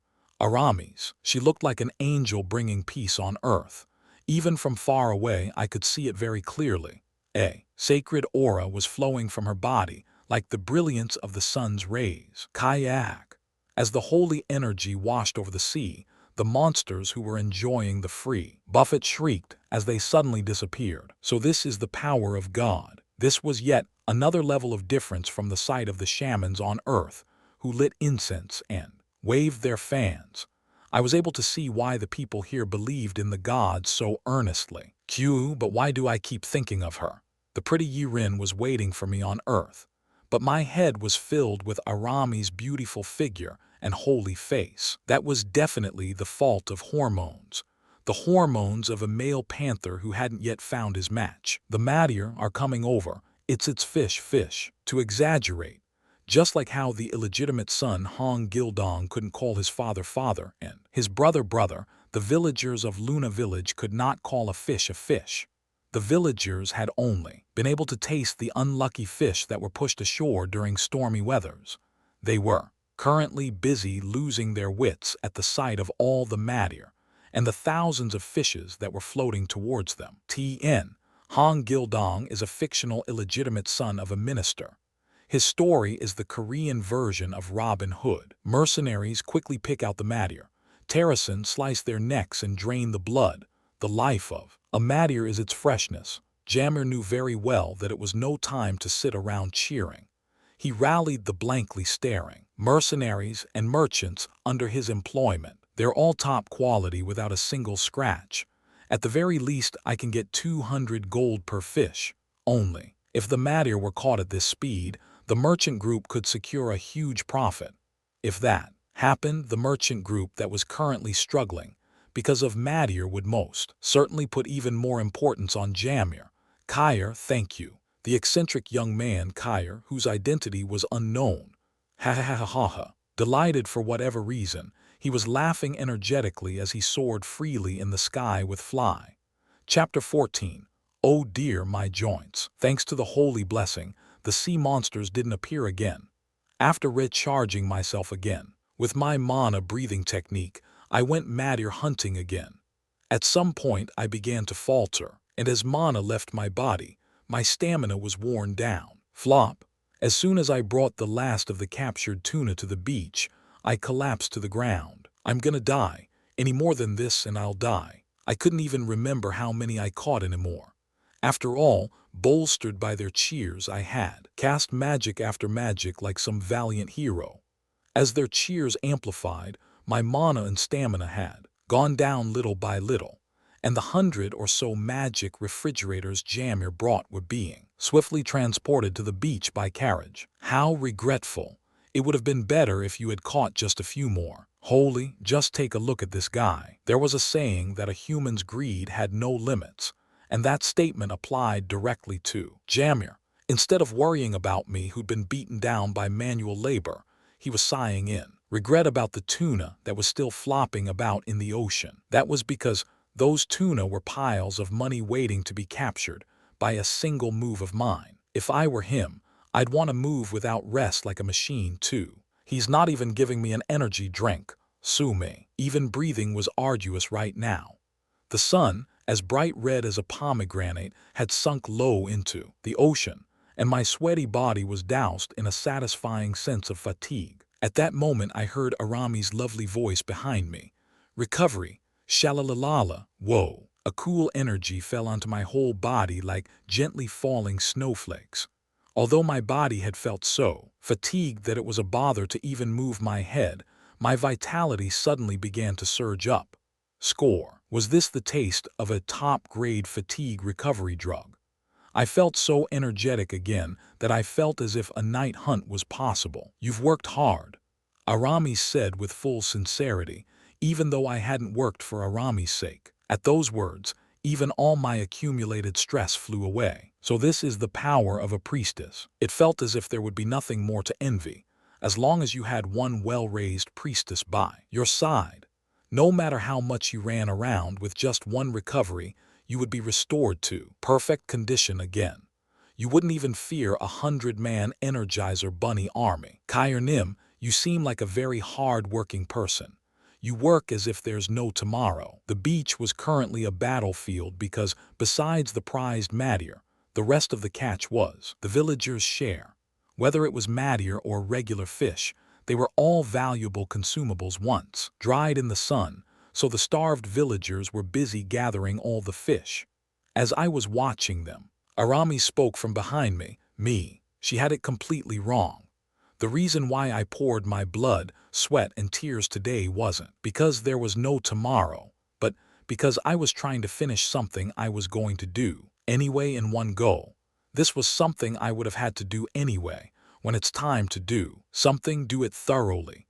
And when it's time to play thoroughly. That was my motto. A person should live to the fullest, until the day breathed their last. After all, it's very admirable to know God's sentiment so well, though even priests cannot see through him. Kyrnim, I am sure that you are an emissary delivered unto us from God. What? That's not right. As if I could be some kind of God's emissary.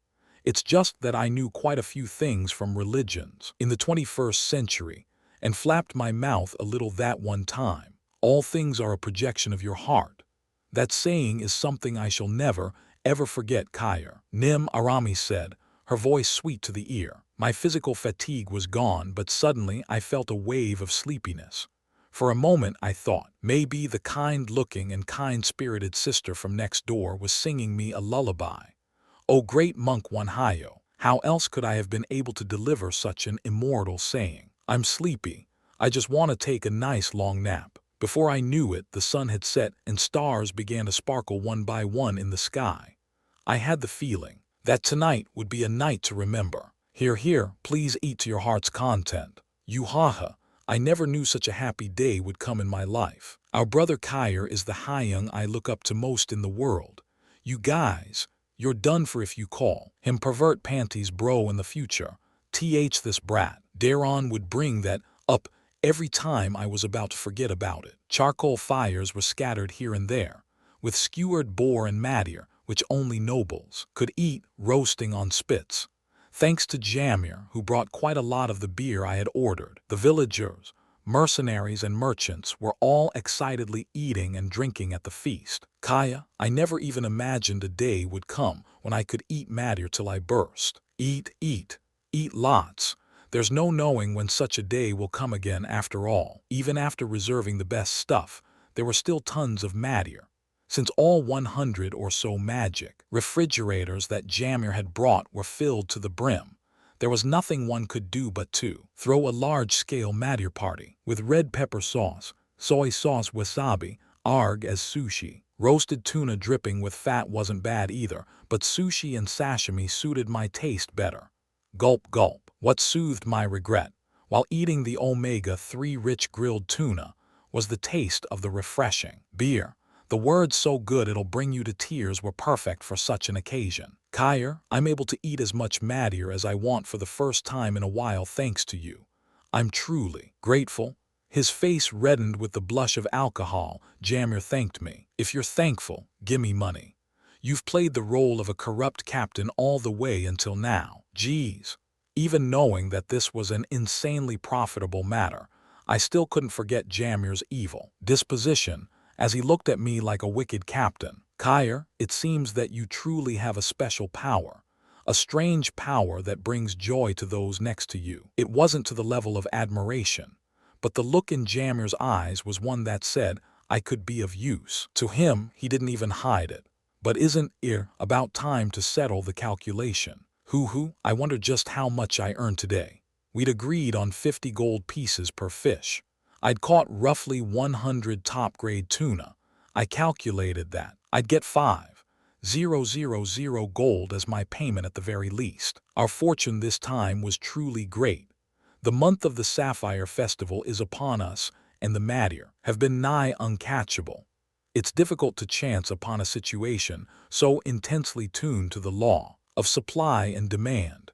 Rather than making the calculation, Jamir just kept rambling on. If other magicians were as flexible as you, maddier hunting wouldn't be this hard, but as soon as they become fourth circle mages, they become so proud and don't ever do dangerous or difficult work anymore. Jamir went on a monologue filled with either regret or rage. According to him, once you entered the fourth circle, you could live a cushy life as a mage in service of royalty or a territory. I wouldn't do this either if I were them. Matter hunting was exactly the embodiment of the 3DS: difficult, dangerous, and dirty. It was pretty easy to catch them if you were a 5th Circle Mage. But what kind of 5th Circle Mage would do such a thing as if they had nothing better to do? Mages who would be pretty much the top of the food chain in Korea and enjoyed positions of money and honor wouldn't go out of their way to catch smelly fish. On top of that, living amongst the fish were also monsters that could make a 5th Circle Mage fearful. If it were you, sir, would you want to catch fish as a 4th Circle Mage? That is, I wouldn't either, who would become a mage only to catch fish. Also, if others knew that you did physical labor for money, your name would be scrubbed out of the list of mages in the magic tower. See, humans all have the same nature. Others wouldn't want to do something I didn't want to do. Of course, there were occasionally folks who were born with a spirit of sacrifice or people with unique personalities who led by example. Kyer, but which magic tower do you belong to? To be a 4th Circle Mage at your age, the rumors about you would have surely shaken the continent. Jammer looked at me suspiciously. You'll get hurt if you know, dude. I am on a secret mission. I'd just be seen as a lunatic if I said I came from another world. With a nod to my statement that it was a secret mission, Jamir began pulling out the numbers. The total amount for 106 Madir is 300 gold. The cost for the goods you requested, 752 gold. The net payment is 548 gold. 548 gold. As expected, it was a respectable sum of about 5,000. Compared to the effort it took, it couldn't be anything but an enormous amount. Jamir Nim, is it maybe possible to acquire a territory? Territory? Did you just say territory? Yes, for the size. A length of about 3-4 days on horseback would be nice. Are you a noble? Asked Jamir carefully. No, I'm not. What but to speak of a territory? Jamir had a puzzled look on his face. Just like in fantasy novels, I guess you can only get a territory if you receive a noble peerage. I knew that, but I still needed to confirm it. To be fair, it doesn't seem like an impossible matter for you. Once one becomes a 5th Circle Mage, one can receive a baron title from a decent kingdom. However, a noble granted a peerage and a noble governing a territory is different. Becoming a lord of a territory is a restricted matter, and the inheritance of property isn't something that a king or even emperor can meddle with at will. Only in cases of betrayal or long-standing unpaid taxes would the ownership of a territory move hands. Who, being a mage, is really the best. Of course, there are sometimes those among the nobles who sell their territories due to taxes or immense debt. Since those are baronies, they're small territories. Even so, it would cost around 300,000 to 500,000 gold. It's not as much as I thought. Not as much. At my light remark, Jamir's eyes widened in surprise. Kang Hyuk wouldn't give up at such a paltry amount. On Earth, I was like a crown prince who had used an unlimited card. 300,000 or 500,000. Such a sum didn't even enter my ears. Anyway, Jamir, I have a request. A request. Unable to recover from the shock my words had delivered him, Jamir faced me. This is something I've learned from roughly assessing the surroundings, but I don't think there is anywhere with as many good aspects as Luna Village. The sea is swimming with schools of Madir. Valuable mushrooms and forageables like Sharif and Rudy mushrooms can be found all over the mountain, and the people live simple, honest lives. If this place was developed well, wouldn't it be a great help to the Rubis merchants? Indeed, I've also never seen a village with such good conditions. Only, the problem is that the Zar Mountains are too close, and the demon beast, it wasn't even that strong. The demon beast hide I tossed into some shade on the cliff was drying nicely. Jamir harbored fear towards such a scary demon beast. I have heard they are tricky.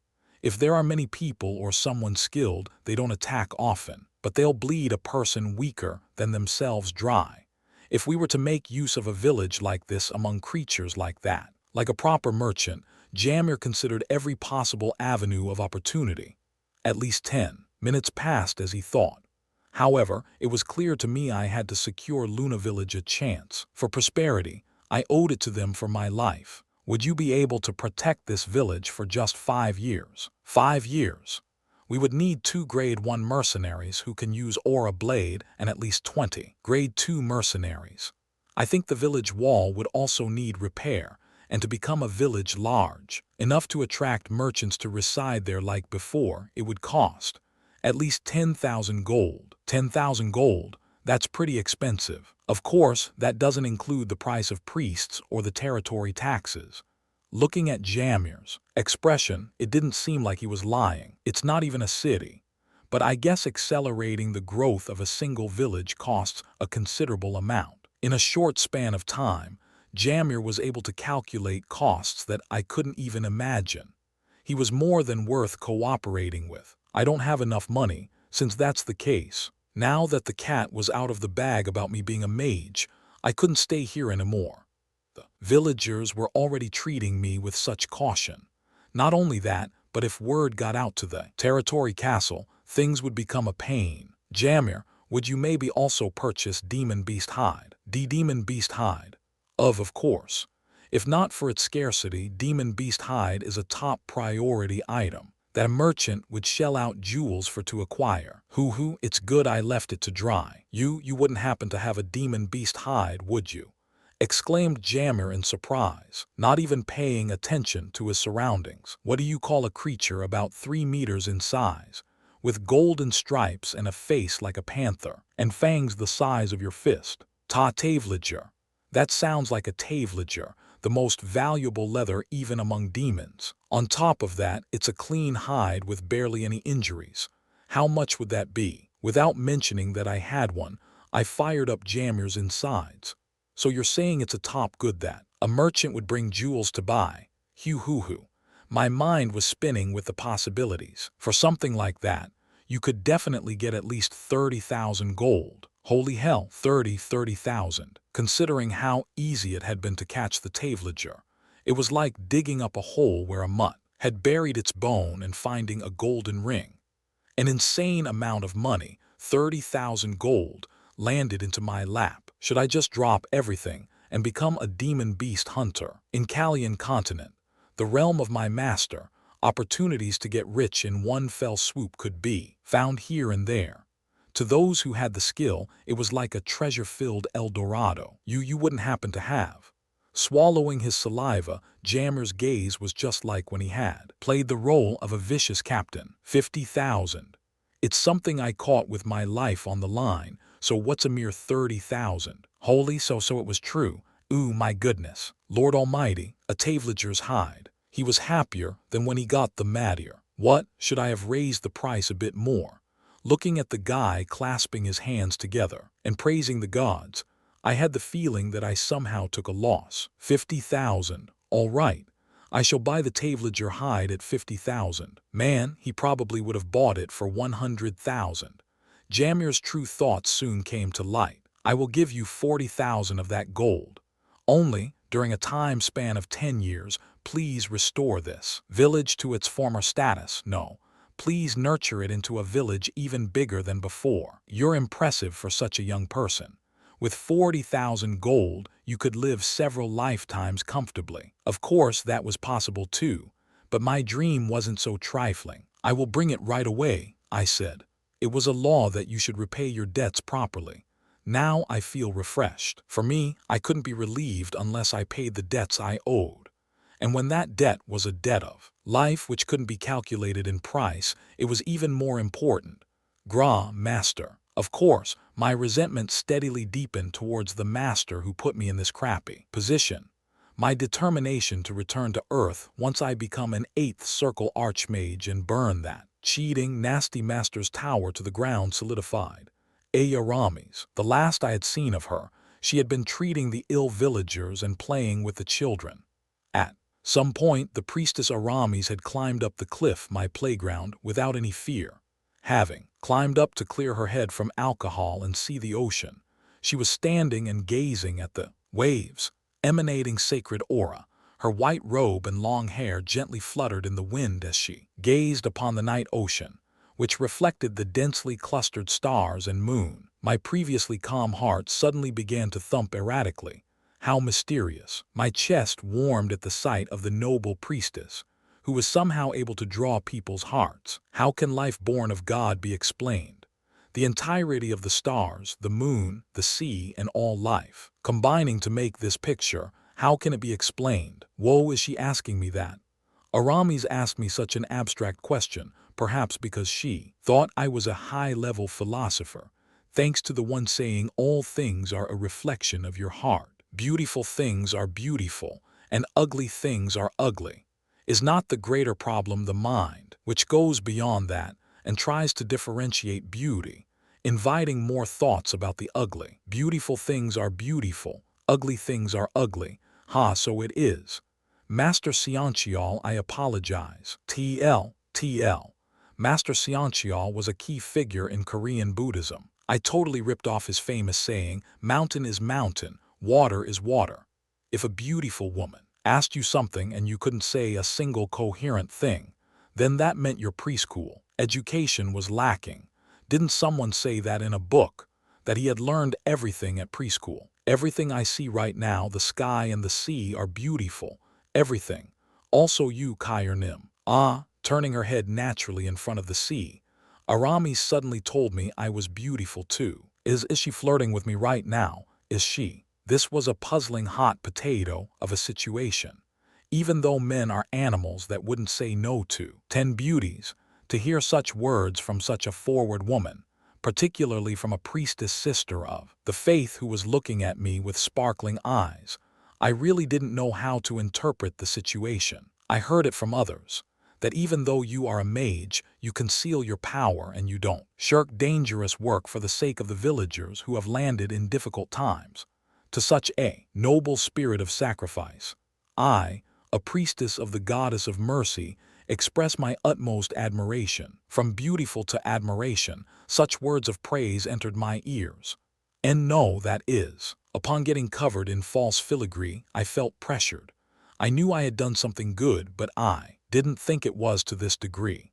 And it wasn't even given for free, but in payment for saving my life. In the future, with all of God's grace, until I cross the Lute River into the afterlife, I, Aramis, swear, upon God's name, that I will aid all of Kyrnim's requests, no matter what they shall be. How can she say such a thing? To say such a thing means, who knows what was going on in her head, but she suddenly swore her aid to me. I couldn't help but gulp down my saliva. This beauty of legendary proportions, Aramis, promised to fulfill my every request. Oh man, should I just take this godsend and run? I felt a little sorry about my parents and friends on Earth, not to mention Yaren, but to leave such a beautiful woman when she liked me too was just ridiculous. Moreover, this place was a land where living was simple as long as you had the skills. The conflict in my heart eased up. No, I can't. She's still a priestess of God. I was struggling in the valley of conflict, but no matter how you sliced it, Aramis was a sacred priestess in service of God. The world is large and there are many beauties. I was, after all, still legally a minor who couldn't be called a full-fledged adult. For the sake of bigger dreams, I swallowed my regret. I'm grateful for the intent, but I'm sorry. In any case, Aramis was sworn to God. Upon hearing my words, Aramis bowed her head slightly and expressed her understanding. I'm the one who is grateful. This fragrance. As she faced me and slightly bowed, Aramis' refreshing fragrance drifted towards me on the night wind. It had a mysteriously addictive quality that you could never forget. The seasons had flowed into fall, but somehow she radiated the smell of spring flowers. You probably would never need Febreze if you lived with Aramis. But what are you doing in such a dangerous place? I suddenly wanted to see the ocean. A view of the ocean from high up rather than at sea level. You may not believe me, but when I was young, I dreamed of becoming a Skyke Knight. Skyke Knight, what the heck is that? To ride a wyvern and be a Skyke Knight of the blue skies on a night like this. I truly wanted to fly once, but wow, ride a wyvern and be a knight of the blue skies. Damn, wyverns really exist, and you can even ride them. I'd never even heard about Skyke Knights from my master or the villagers. As pure as she was, Aramis would never lie, so I couldn't help but believe it. For some reason, Aramis had given up on her childhood dream and had become a priestess. No matter how much of a servant of God she may be currently, all I could see was a human being with her own wishes and dreams. "Would you like to fly?" I spontaneously asked her if she wanted to fly. "Yes, truly." Aramis nodded her head as she looked above the waves crashing into the sky. "Then I will fulfill that wish for just a moment." At my words, she turned her head and stared at me with her gray eyes. Then she slowly put out her hand, her eyelashes trembling slightly. Aramis' face steadily reddened. My hand quietly took hold of her warm hand. Then, "Please excuse me." As if embracing valuable pottery, I took her waist with one hand. As she fell into my arms, Aramis uttered a low cry. How can she be this thin? Her thin waist was like the waist of an ant. Even after taking hold with one hand, there was still a big gap on my arm. My heart raced, and her heart was running as fast as my own. Fly. I cast fly, which I had memorized. Today, I had cast fly magic so much that I should be tired of it. So the spell fell from my lips without a hitch. Shaya. My body is floating. I had only cast the spell to the level of levitation, so as to avoid frightening Aramis. She cried out in surprise as her body floated up. Then Aramis' thin arms grasped my neck in fear. Whelp. Completely oblivious, she acted unconsciously. The flexible feeling of the beauty in my arms startled me completely awake. Mommy, only. I sincerely called out my mother. Flying carefully above the cliffs, we crossed the sky and waves until we arrived above the ocean. Blue. Then Aramis expressed her admiration by whispering into my ear with her delicate lips. "It's beautiful, this moment. To me, you're more beautiful, Tilda," I secretly remarked to myself. I put more strength into my arms as they held Aramis. And then, this thought occurred to me. It's really good that I became a mage. Chapter 15, Are You Leaving? Hands. It was 2 days after Aramis and Jamir's departure from the village. Having distributed the goods brought in by the merchants, the village was bursting with vitality. As for me, I had woken up before dawn. How did he know? My work here was done. I wanted to leave as suddenly as I had appeared, but as soon as I got up, Hans asked me if I was leaving. I'm thinking about going on a trip," I said, putting all my effort into acting like nothing was up and scratching my head. It was my first time actually saying goodbye to someone, so I felt pretty awkward about it. "Only right to do so. You should travel while you're young. Thank you. If it weren't for you, this village would have been lost to history." This usually stoic man suddenly had a lot to say. This is some bread. Even Cecil. "How did you know that I would leave?" "Who wouldn't know after seeing you lost in thought in front of all the food you usually like so much? Even a soulless log would have seen it. Because of food. I tried to leave quietly, but I was caught red-handed because of food. The weather is still warm, so please eat the bread before the day ends. I've put egg in it, so it will go bad easily." The bread she handed me was made with egg, a white and soft flour bread, very unlike the daily ration of hard barley bread. At some point, Cecil had begun stuffing a small bag full of bread. Tusk. Hans' broad smile and regretful expression, Cecil's sad expression, her face stiff even as she packed the bread. Only the thoughtless kid, Daron, was sleeping peacefully with a loose smile. This is why farewells make people sad. The intent to leave was different from the moment of departure. My heart felt like it had been pierced somewhere. My nose twinged and the corners of my eyes began to sting. "Kyer, we may only know your name, but every villager here has never thought of you as a stranger. No matter where your travels take you, if you become lonely, come back. Think of this place as your home." Hans looked at me as if I were his departing son. "Yes, please don't worry. I will come back once my travels are finished. Please stay healthy until then, Hans." "All right, you two. Make sure you eat well. Please be careful. Thank you for everything." Hans' voice dripped with emotion as he made his last request, and Cecil couldn't raise her head as she expressed her thanks. "I'm the one who is thankful. Cecil, I'll bring a present for you next time, so please make me something delicious, all right?" "Yes, any time. Please come back." Sob. Unable to suppress her emotions, Cecil's face ran with tears. "Give my regards to Daron. Please tell him to become a cool man by the time his Hyung returns." "Got it. I'll be sure to tell him the pervert bro sends regards." The atmosphere suddenly turned weird thanks to Han's joke. "Then, I'll be back. I won't see you out." There should be a horse tethered next to the village ramparts gate, so the villagers knew too. I wanted to leave without anyone knowing, but it turned out that people could see right through me. On the verge of tears, I opened the door with a strong push. With a whoosh, the autumn wind, which I couldn't feel until now, came blowing through the opening. "Everyone, stay well." The short but long time in Luna Village was something I cherished. There was no doubt that no matter how long my travels were in the continent, I would never forget my memories here. It all starts now. With that thought, I stepped over the threshold and left the house. At exactly that moment, the red morning sun dawned, as if God were giving me a small blessing on my journey to achieve my dreams and adventures. Clip-clop, clip-clop. Horses looked pretty easy to handle. In the movies, the main characters would handsomely ride horses and shoot guns or wield swords, but in reality, my butt burned every time it hit the saddle. "Stop, you waste of food." The horse was galloping, without a care for its owner's pain. Oh God, will I get hemorrhoids like this? Up until leaving the village, I had been so happy. There weren't that many opportunities to ride a horse in Korea.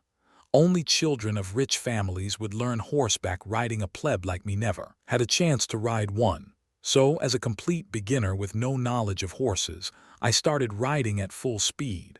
For a while, I rode as landmarks whooshed past us, and we rushed along the ground, all the while feeling every stride of the horse.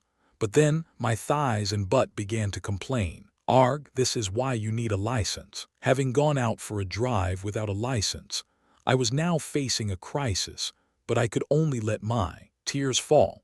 I was feeling free in the wind, but in the end, the skin of my thighs was worn right off. Neighing with happiness as I grabbed the reins, the gray beast of a horse came to a stop. Oh, how many times does that make today? It's lucky that my mana pool was greater than the average mage, and also recovered much faster, because otherwise, I would have gone into mana exhaustion at the rate I was using heal. "Heal," I muttered, putting my right hand on my bum and gently applying heal.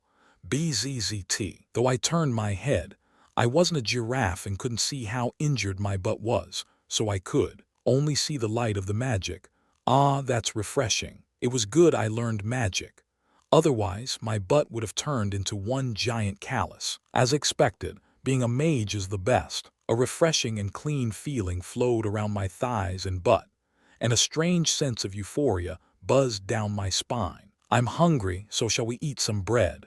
I had left the village at the butt crack of dawn and boldly went on my way.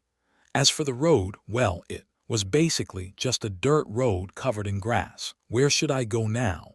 I probably should go into the castle, right? One of the few important teachings my grandfather had passed down to me was that if a person only did their homework but didn't review or truly study the material, it would be like going to the toilet and leaving a piece of toilet paper on your bum. I have to settle things with that administrator dude. Only then will he stop messing with the village. I had entrusted the village's safety and development, but this is something I had to take care of myself. Taking bread out of the bag tied up on the saddle, I chewed my food. Strawberry jam or peanut cream would have been nice. It couldn't be compared to the rock-hard barley bread, but he was still a bit regretful. At least it's nice and soft. Having been made with milk drawn from one of the lactating cows Jamir had brought, as well as some egg, the bread had its own kind of sweetness. However, my mouth had been spoiled with all kinds of sweets and savory foods, so it hadn't gotten used to this world yet. "Kaya, the weather is great." Ripping into the bread and taking sips from a wooden flask, I gazed at the sky. There wasn't a single cloud in the autumn sky, and just looking at it refreshed my spirits. This sky without a single cloud, it's the same anywhere.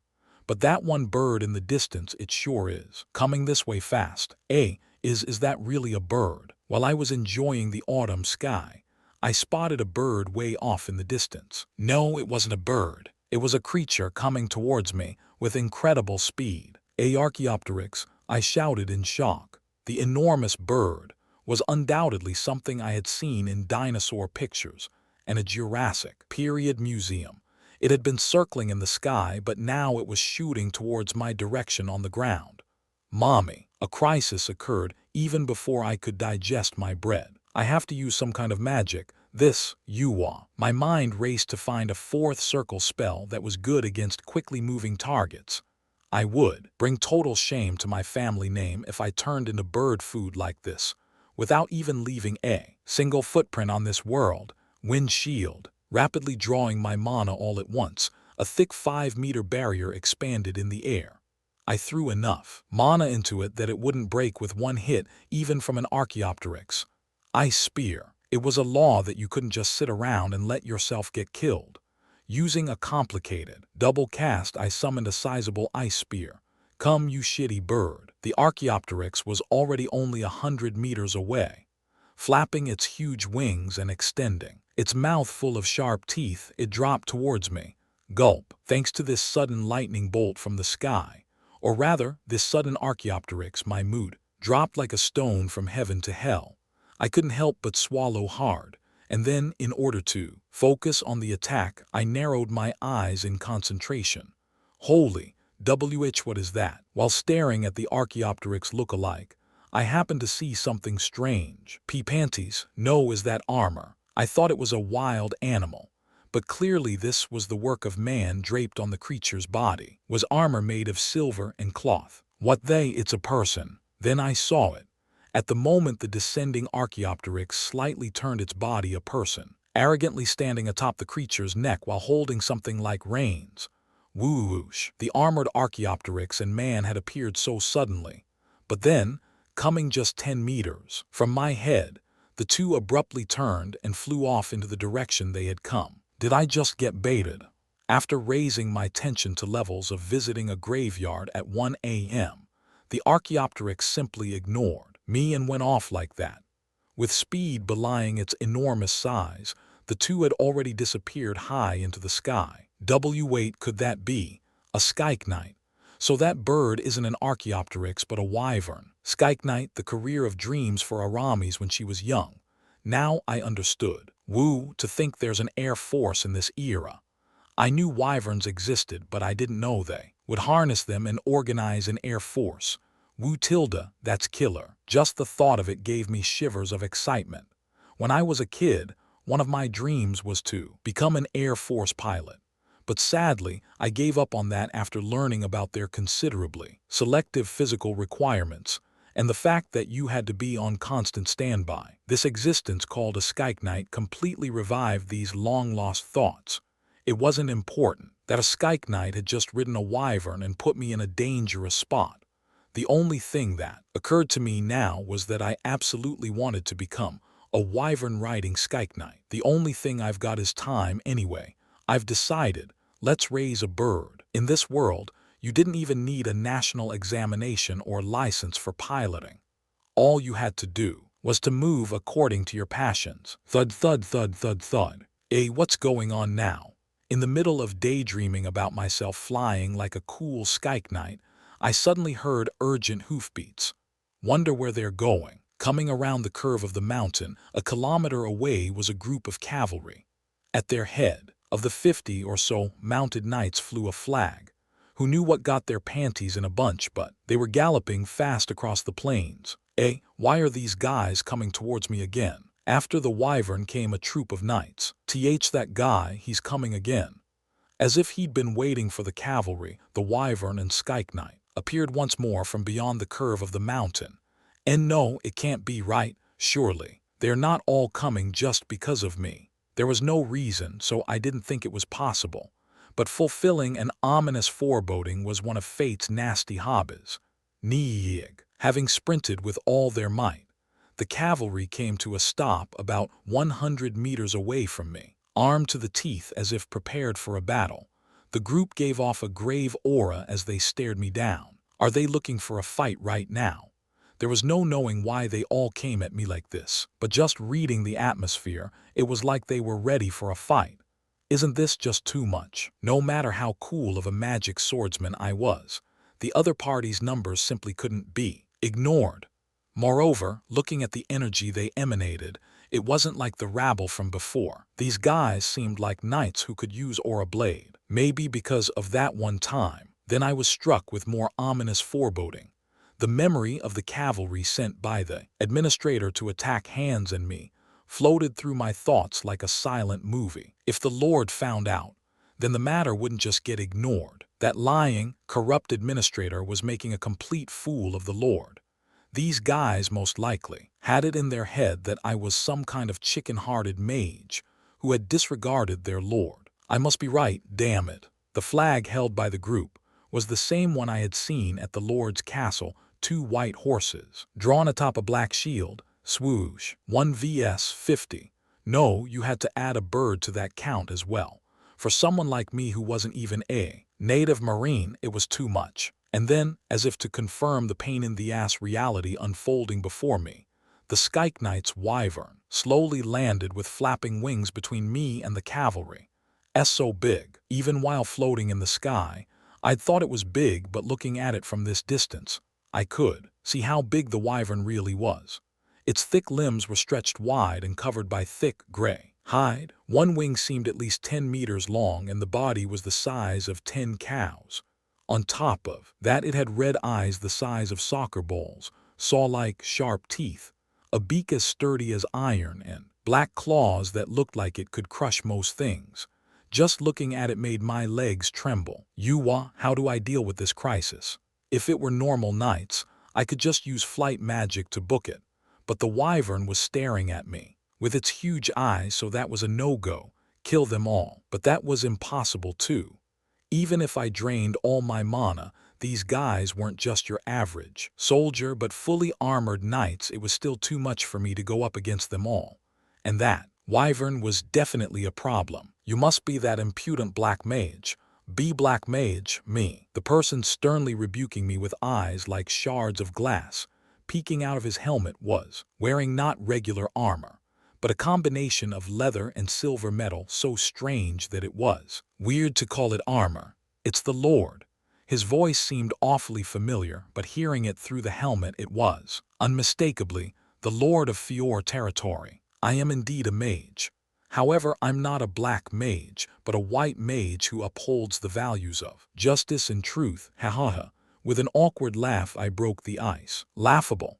You gave my territory's knights and soldiers a humiliation that can never be cleansed. You may be a mage of a magic tower, but in my territory one must follow my law. To dirty the honor of my knights and soldiers by stealing their horses and armor, that's sin. I shall be the one to deliver judgment. He's pretty hopping mad.